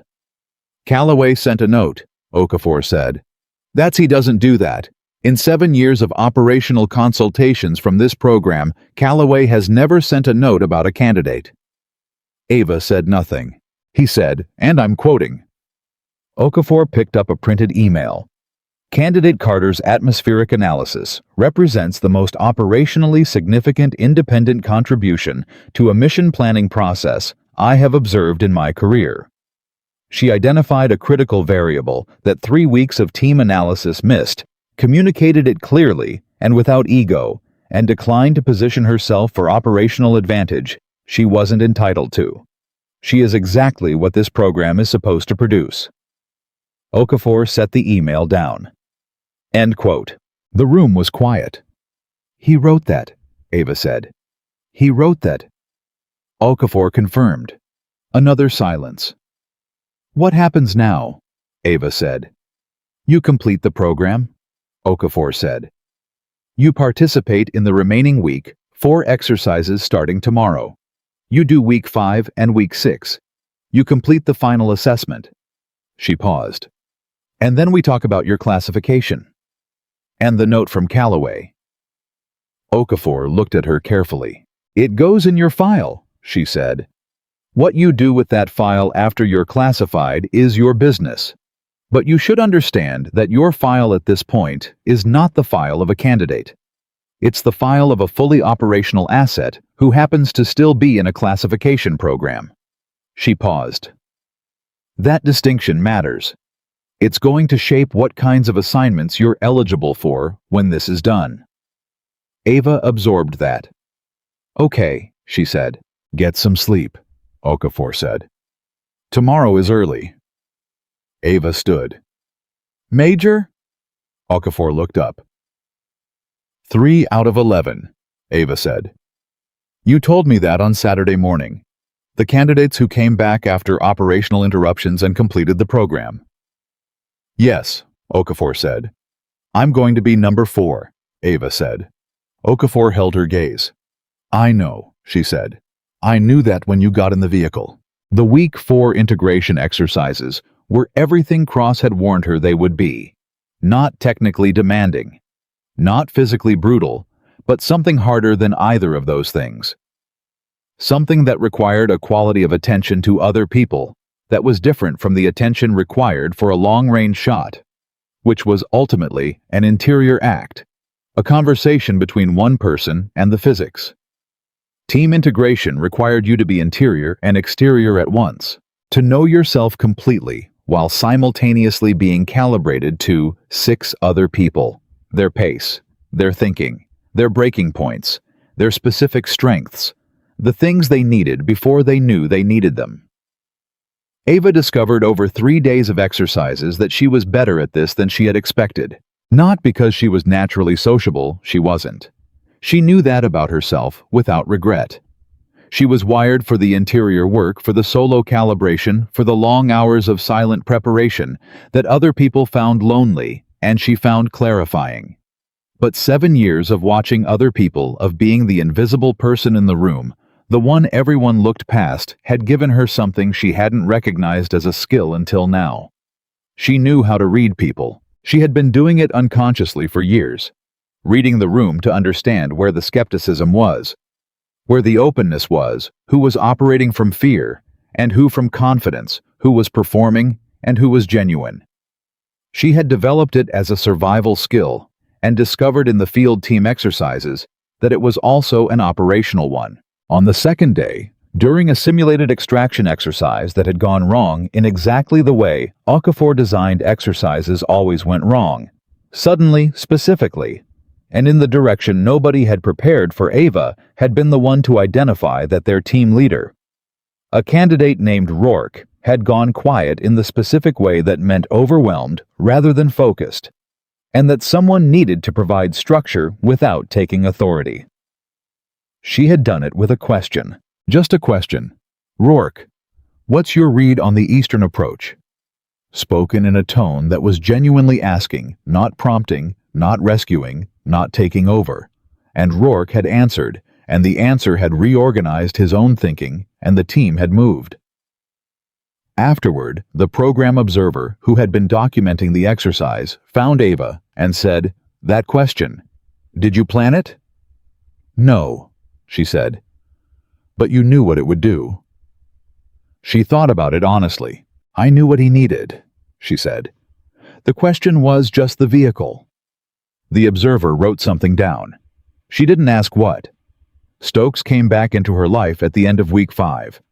He had advanced to the next phase of the program, which overlapped with her final week in certain shared assessment spaces, and he found her on the range on a Tuesday afternoon, running the extended drill sequence she had maintained every morning since she'd returned. He watched her shoot for a few minutes. Then he said, "You're better than you were in week 2. She kept her eyes on the target. "I know," she said. "I found something in the Valley data that changed how I think about thermal compensation. It applied to the fundamentals in a way I hadn't considered before." He sat down on the bench near her. "Tell me," he said. She told him. He listened with the focused, absorptive attention of someone who has made peace with the fact that learning from other people is not the same as losing to them, that the two things which had seemed identical to him for years were actually nothing alike. When she finished, he was quiet for a moment. Then, "That changes the 1,500-meter approach completely."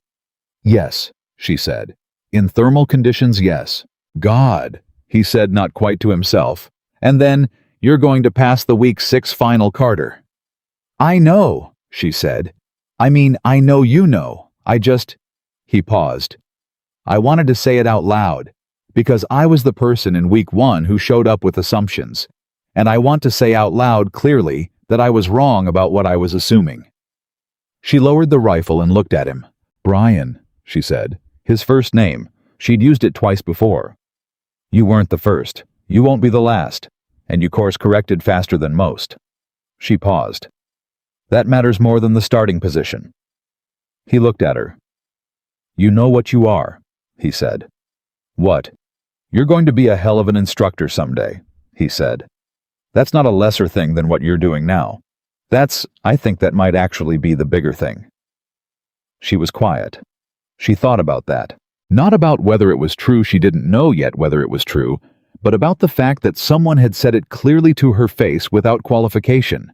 That someone had looked at her and seen not just the shot she'd already made, but the shape of what she might become. We'll see, she said. Yeah, he said. We will. The Week 6 final assessment arrived on a Thursday. Okafor had designed it as she always designed it, fresh. Nothing repeated from previous cycles. Nothing that any candidate could have specifically prepared for. What they could prepare for was the capacity to adapt. Everything else was Okafor's.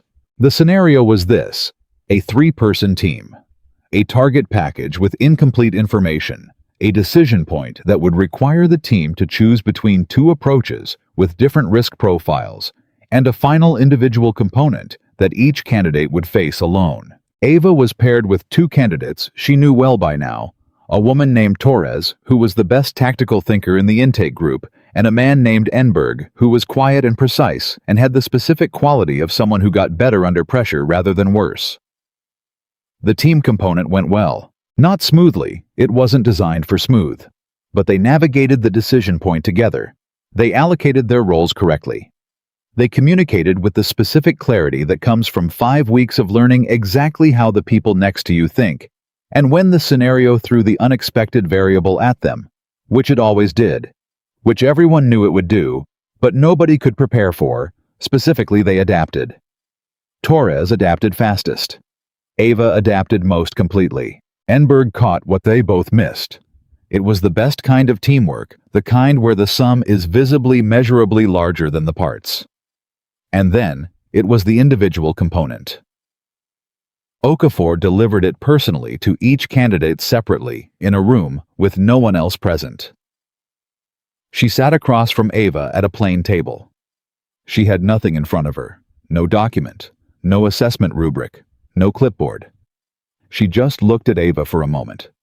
Then she said, "Tell me something you got wrong." Ava blinked. Not what she expected. "In this program," she said. "In anything," Okafor said. "Tell me something significant that you got wrong. Not a target miss. Not a calculation error. Something you got wrong about yourself, or about another person, or about the work." Ava thought about it. Really thought about it. Not for performance. Not for the answer she imagined Okafor wanted to hear. But honestly, because the question deserved honesty, and because she had spent a long time learning the difference between performing honesty and practicing it. "I thought being alone was the only safe way to build something real," she said.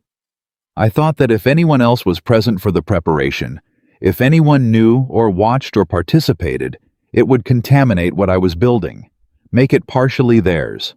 Okafor waited. "I was wrong," Ava said. "What I built alone was the foundation. It was necessary. I don't regret it. But the foundation isn't the building." She paused. Cross's handshake on the range. Harmon running drills with me. Walker protecting the record before the shot was made.